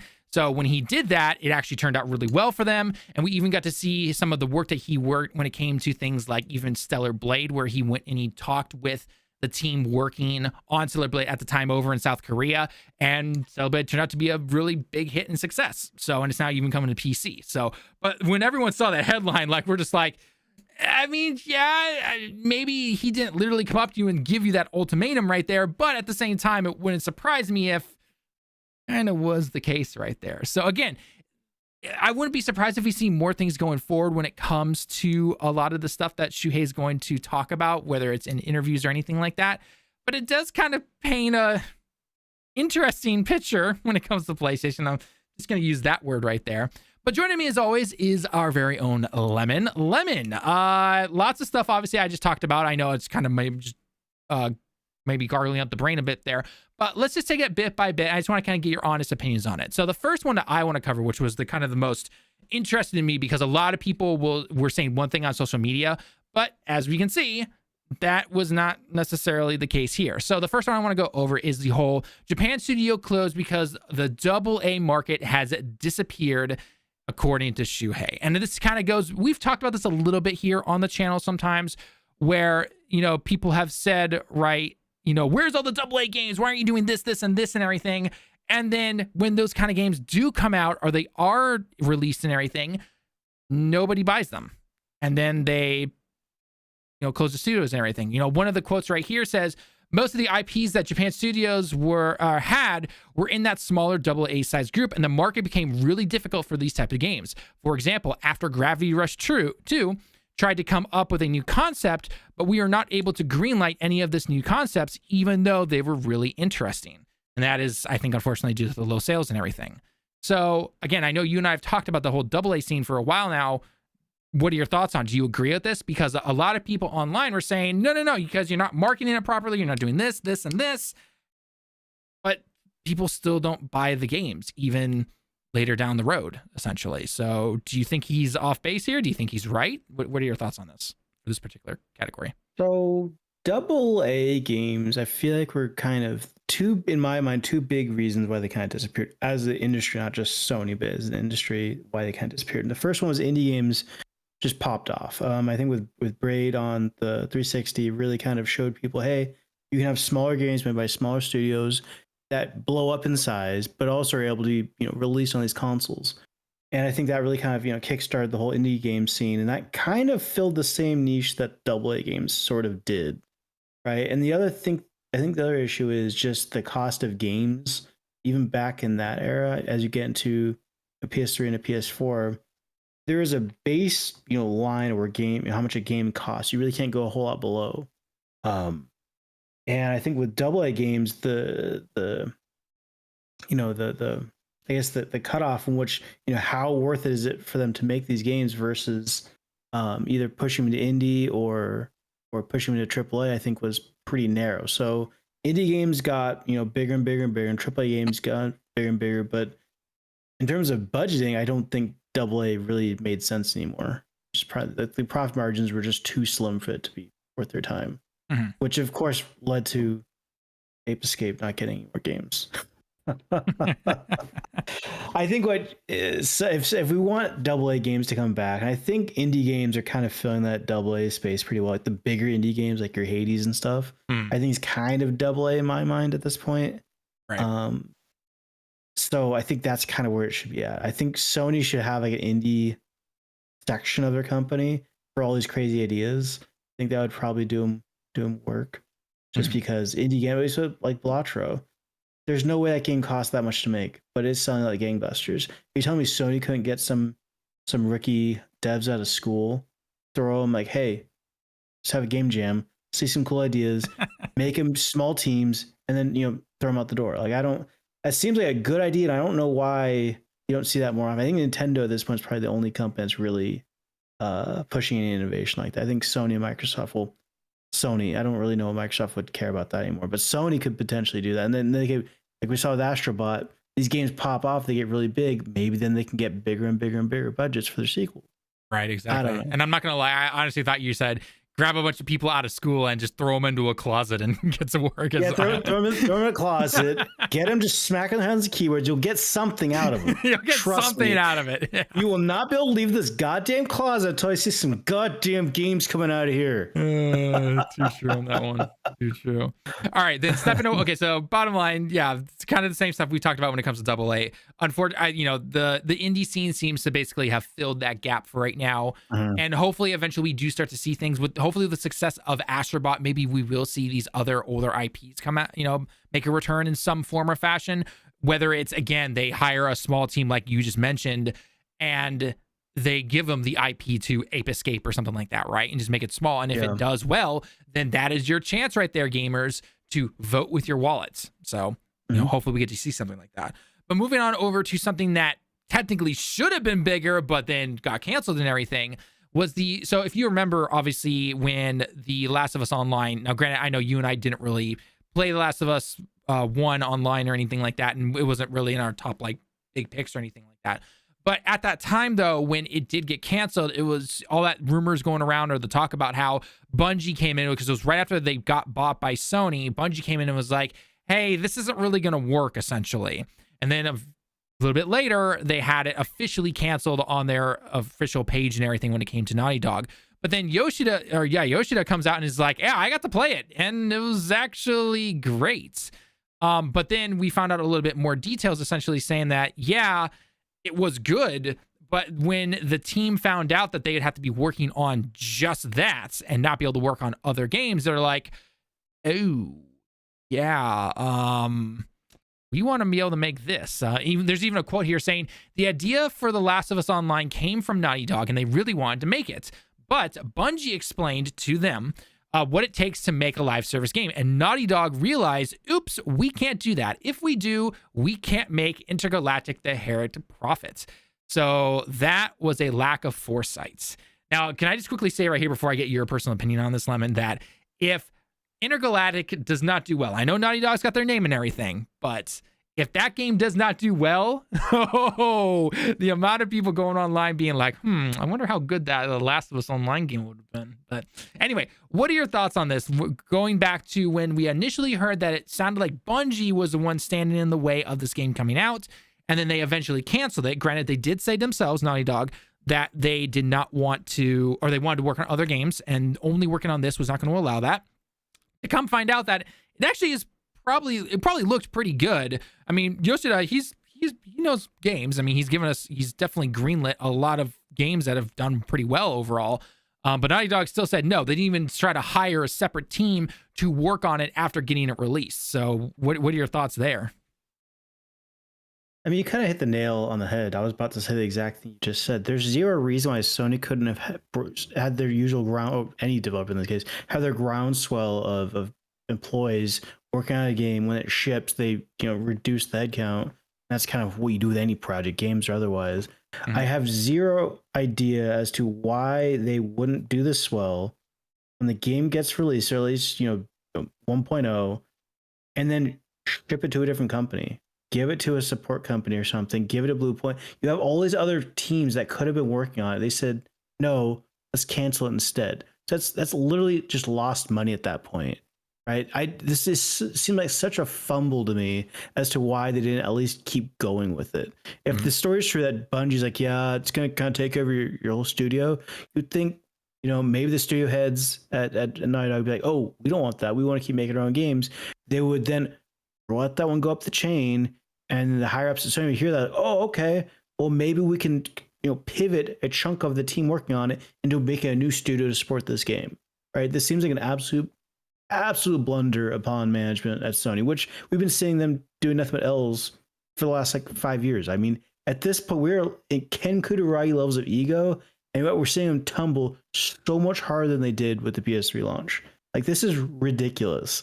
If Microsoft wasn't fucking around, this would be devastating. Absolutely devastating. Yeah. So I'm so sure. I think this is an absolute fumble. I think we should have seen this game come out, and we didn't because someone done goofed.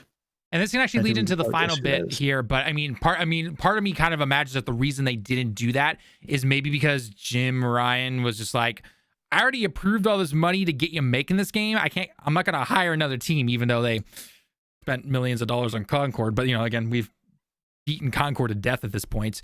But it basically tells me that management or whoever was at the higher end, if it was at Naughty Dog management levels, was saying, no, only we can work on Naughty Dog games, or it was even a higher management within PlayStation saying, no, we don't have the money to do that. And so it was like, either work on this or cancel it, essentially, is what I'm hearing when it comes to this type of stuff. But again, that kind of shows, again, that we've talked about this a couple of times as well, that the management, when it came to what Jim Ryan was trying to do, and even though he technically retired, I have a feeling he was probably like, go due to Sony. Also goes into the fact of what Shuhei was talking about, or where he made that comment. And again, part of it was obviously made for titles and everything, to clickbait and get people to click on it and everything. Where he was basically said, yeah, go down to the indie or sayonara, essentially. What are your thoughts on that? Do you think there's probably some truth to that? I wouldn't be surprised if there is, because he's even come out publicly and said, I would have steered away from the live service stuff, which is what the industry was not doing at the time. And even though they're still kind of doing it to this day, and Sony, to be clear, has not canceled all their live service stuff. They still have fair game dollar signs. They still have the Horizon multiplayer game, and there's supposedly that Horizon MMO. So do you think there's some truth to that? That he was basically given two choices? I mean, yes and no. I don't think it likely was not that blunt. It's likely a lot more nuanced than that, and it just kind of at the end of the day shakes down as that. And what year did it say? It was 2019, I think the article said. Yes, roughly when this happened. So this was right around the time when the absolute gold mine of live service games is really coming off, and it's really easy to blame Jim Ryan, but at the same time, I mean, his whole job is to make sure the graph is green.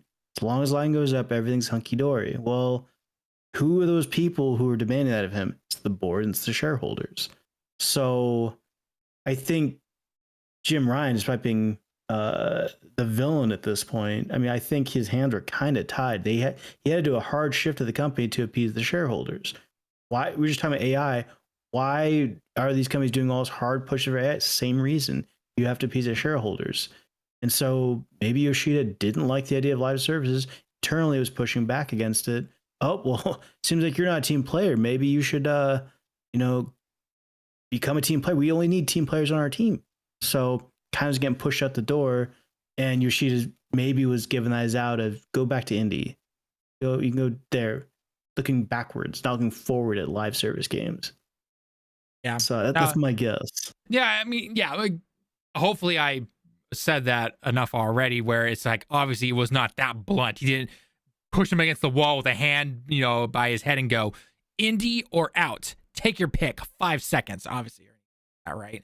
But like sure, you but, said, that's what everyone's been going with. I mean, headlines. Right. People only read the two. It's headlines. Yeah, it's typical headlines. Yeah, exactly. But again, in the end, like you said perfectly, is that Jim, have your thoughts on him and everything. That was his job. Make line go up, make line green, essentially, right?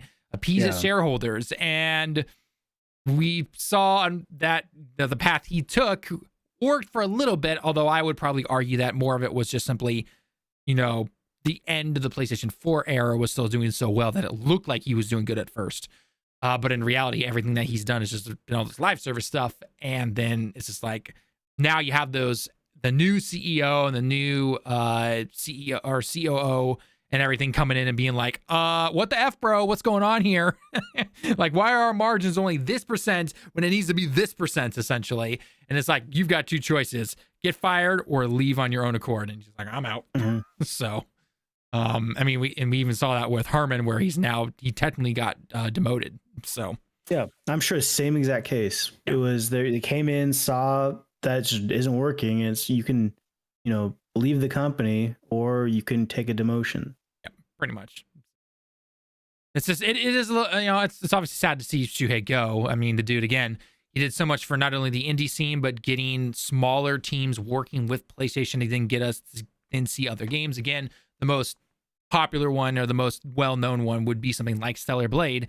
And, again, if you stay away from the online craziness that is that game, it's actually a solid game, right? It's got good combat and everything. The story is kind of but it's good combat game, got good visuals, all that kind of stuff. So, but regardless, though, it will be interesting to see going forward, though, if Shuhei here does give us more, inside looks into how things were done. I mean, the dude has 30 plus years of working within the industry. He's got some knowledge, so we'll have to wait and see what's going to happen. Does he get picked up? Does he officially just go into retirement forever after a while? Or, does he work somewhere else? It's hard to say. I mean, he's not old or anything, but he's definitely not in his 20s or anything. So we'll have to see how it goes and everything like that. So canceling equals tax write-off. I mean, you are absolutely correct on that one, Bobby. You are absolutely correct. So, but it still sucks. There's better, there have all kinds of tax write-offs.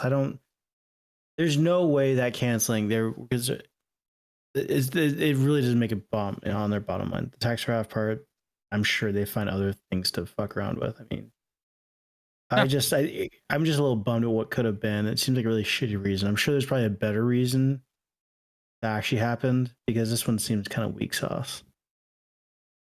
Well, again, it kind of tells me that they did not. Somewhere within the management, they were basically either like, no, only Naughty Dog can do it, or we're not going to spend more money on this to get this out the door or keep this afloat, essentially. Even though, again, at that time, you had Bungie already, so you should know that, oh, okay, we do need some kind of team to continue to work on it over time, which, I don't know, maybe it's because I don't work on just one solo game and everything, but shouldn't that kind of be common knowledge when it comes to making a live service game? Again, I know with the way the industry is and everything like that, but yeah. So again, we'll probably never know completely 100%, but again, yeah, Bobby, you're absolutely correct. Same reason Concord was refunded and completely stopped. Yeah. A lot of it also is infrastructure costs, and if they don't think they can make enough money, then they're going to cancel it. But then a lot of people are going to be like, how the F did Concord get out the door then? So, yeah. And I mean, I'm confident in saying that I think The Last of Us Online would at least have done better than Concord, but that is a very low bar. So, yeah. Unfortunately, it's just one of those things. We'll never really know, but maybe we will in like 20 years or something like that. So. A tell all. All right. Well, I think you probably get going to bed there, good sir, because you got work tomorrow. It's like an hour past my bedtime. I thought you always go to bed at 10. No, it's my phone's like, you need to get in bed by like 9:30. So technically my bedtime would be not 10 according to 8 hours. But like right now, because my phone's blacked out. Like it won't do notifications or anything. It's focused when it's sleep. But it's always a half hour before I'm supposed to get in bed, so I don't know. Yeah. So roughly 10-ish. All right. Well, as always, good chatting. We're gonna try for Friday your time this upcoming week. Yeah. Okay. Yeah, there shouldn't be anything going on next Friday. I'm waiting to get that message Thursday night your time. I'm waiting for it. Outside of maybe issues at work, I cannot think of what it would be. Okay. So fingers crossed. All right. Or at the very least, I'll start the stream and you just join in later on. So. Yeah. All right. We'll take it easy, man. All right, cool. Yep. See you around, my dude. All right, guys. Well, I think with that, we've been live for basically about 2 hours now. We did start a little late, unfortunately, today, but we got to play some cool games. Got to talk about a lot of different stuff. Got to talk about, obviously, all the stuff happened over at PlayStation. We talked about the Xbox AI stuff. So let us know your thoughts down below if you're watching this later on. Thoughts on all that stuff. It's an interesting time, to say the least, especially because it's only the beginning of 2025 still. Or don't forget to always let us know your thoughts on whatever games you are currently playing, because February is a big time. We talked about a little bit about Yakuza with Lemon there. We talked about him playing Avowed. Obviously, we were playing some Final Fantasy VII Rebirth. And then, obviously, there are a lot more games coming out. So let us know your thoughts down below. It's always fun to talk about. But if you haven't already, make sure to follow us over on social media, sub to us over on YouTube, follow us here on Twitch, and all that fun stuff. And until next time, everyone, we'll catch you in the next one. Johnny.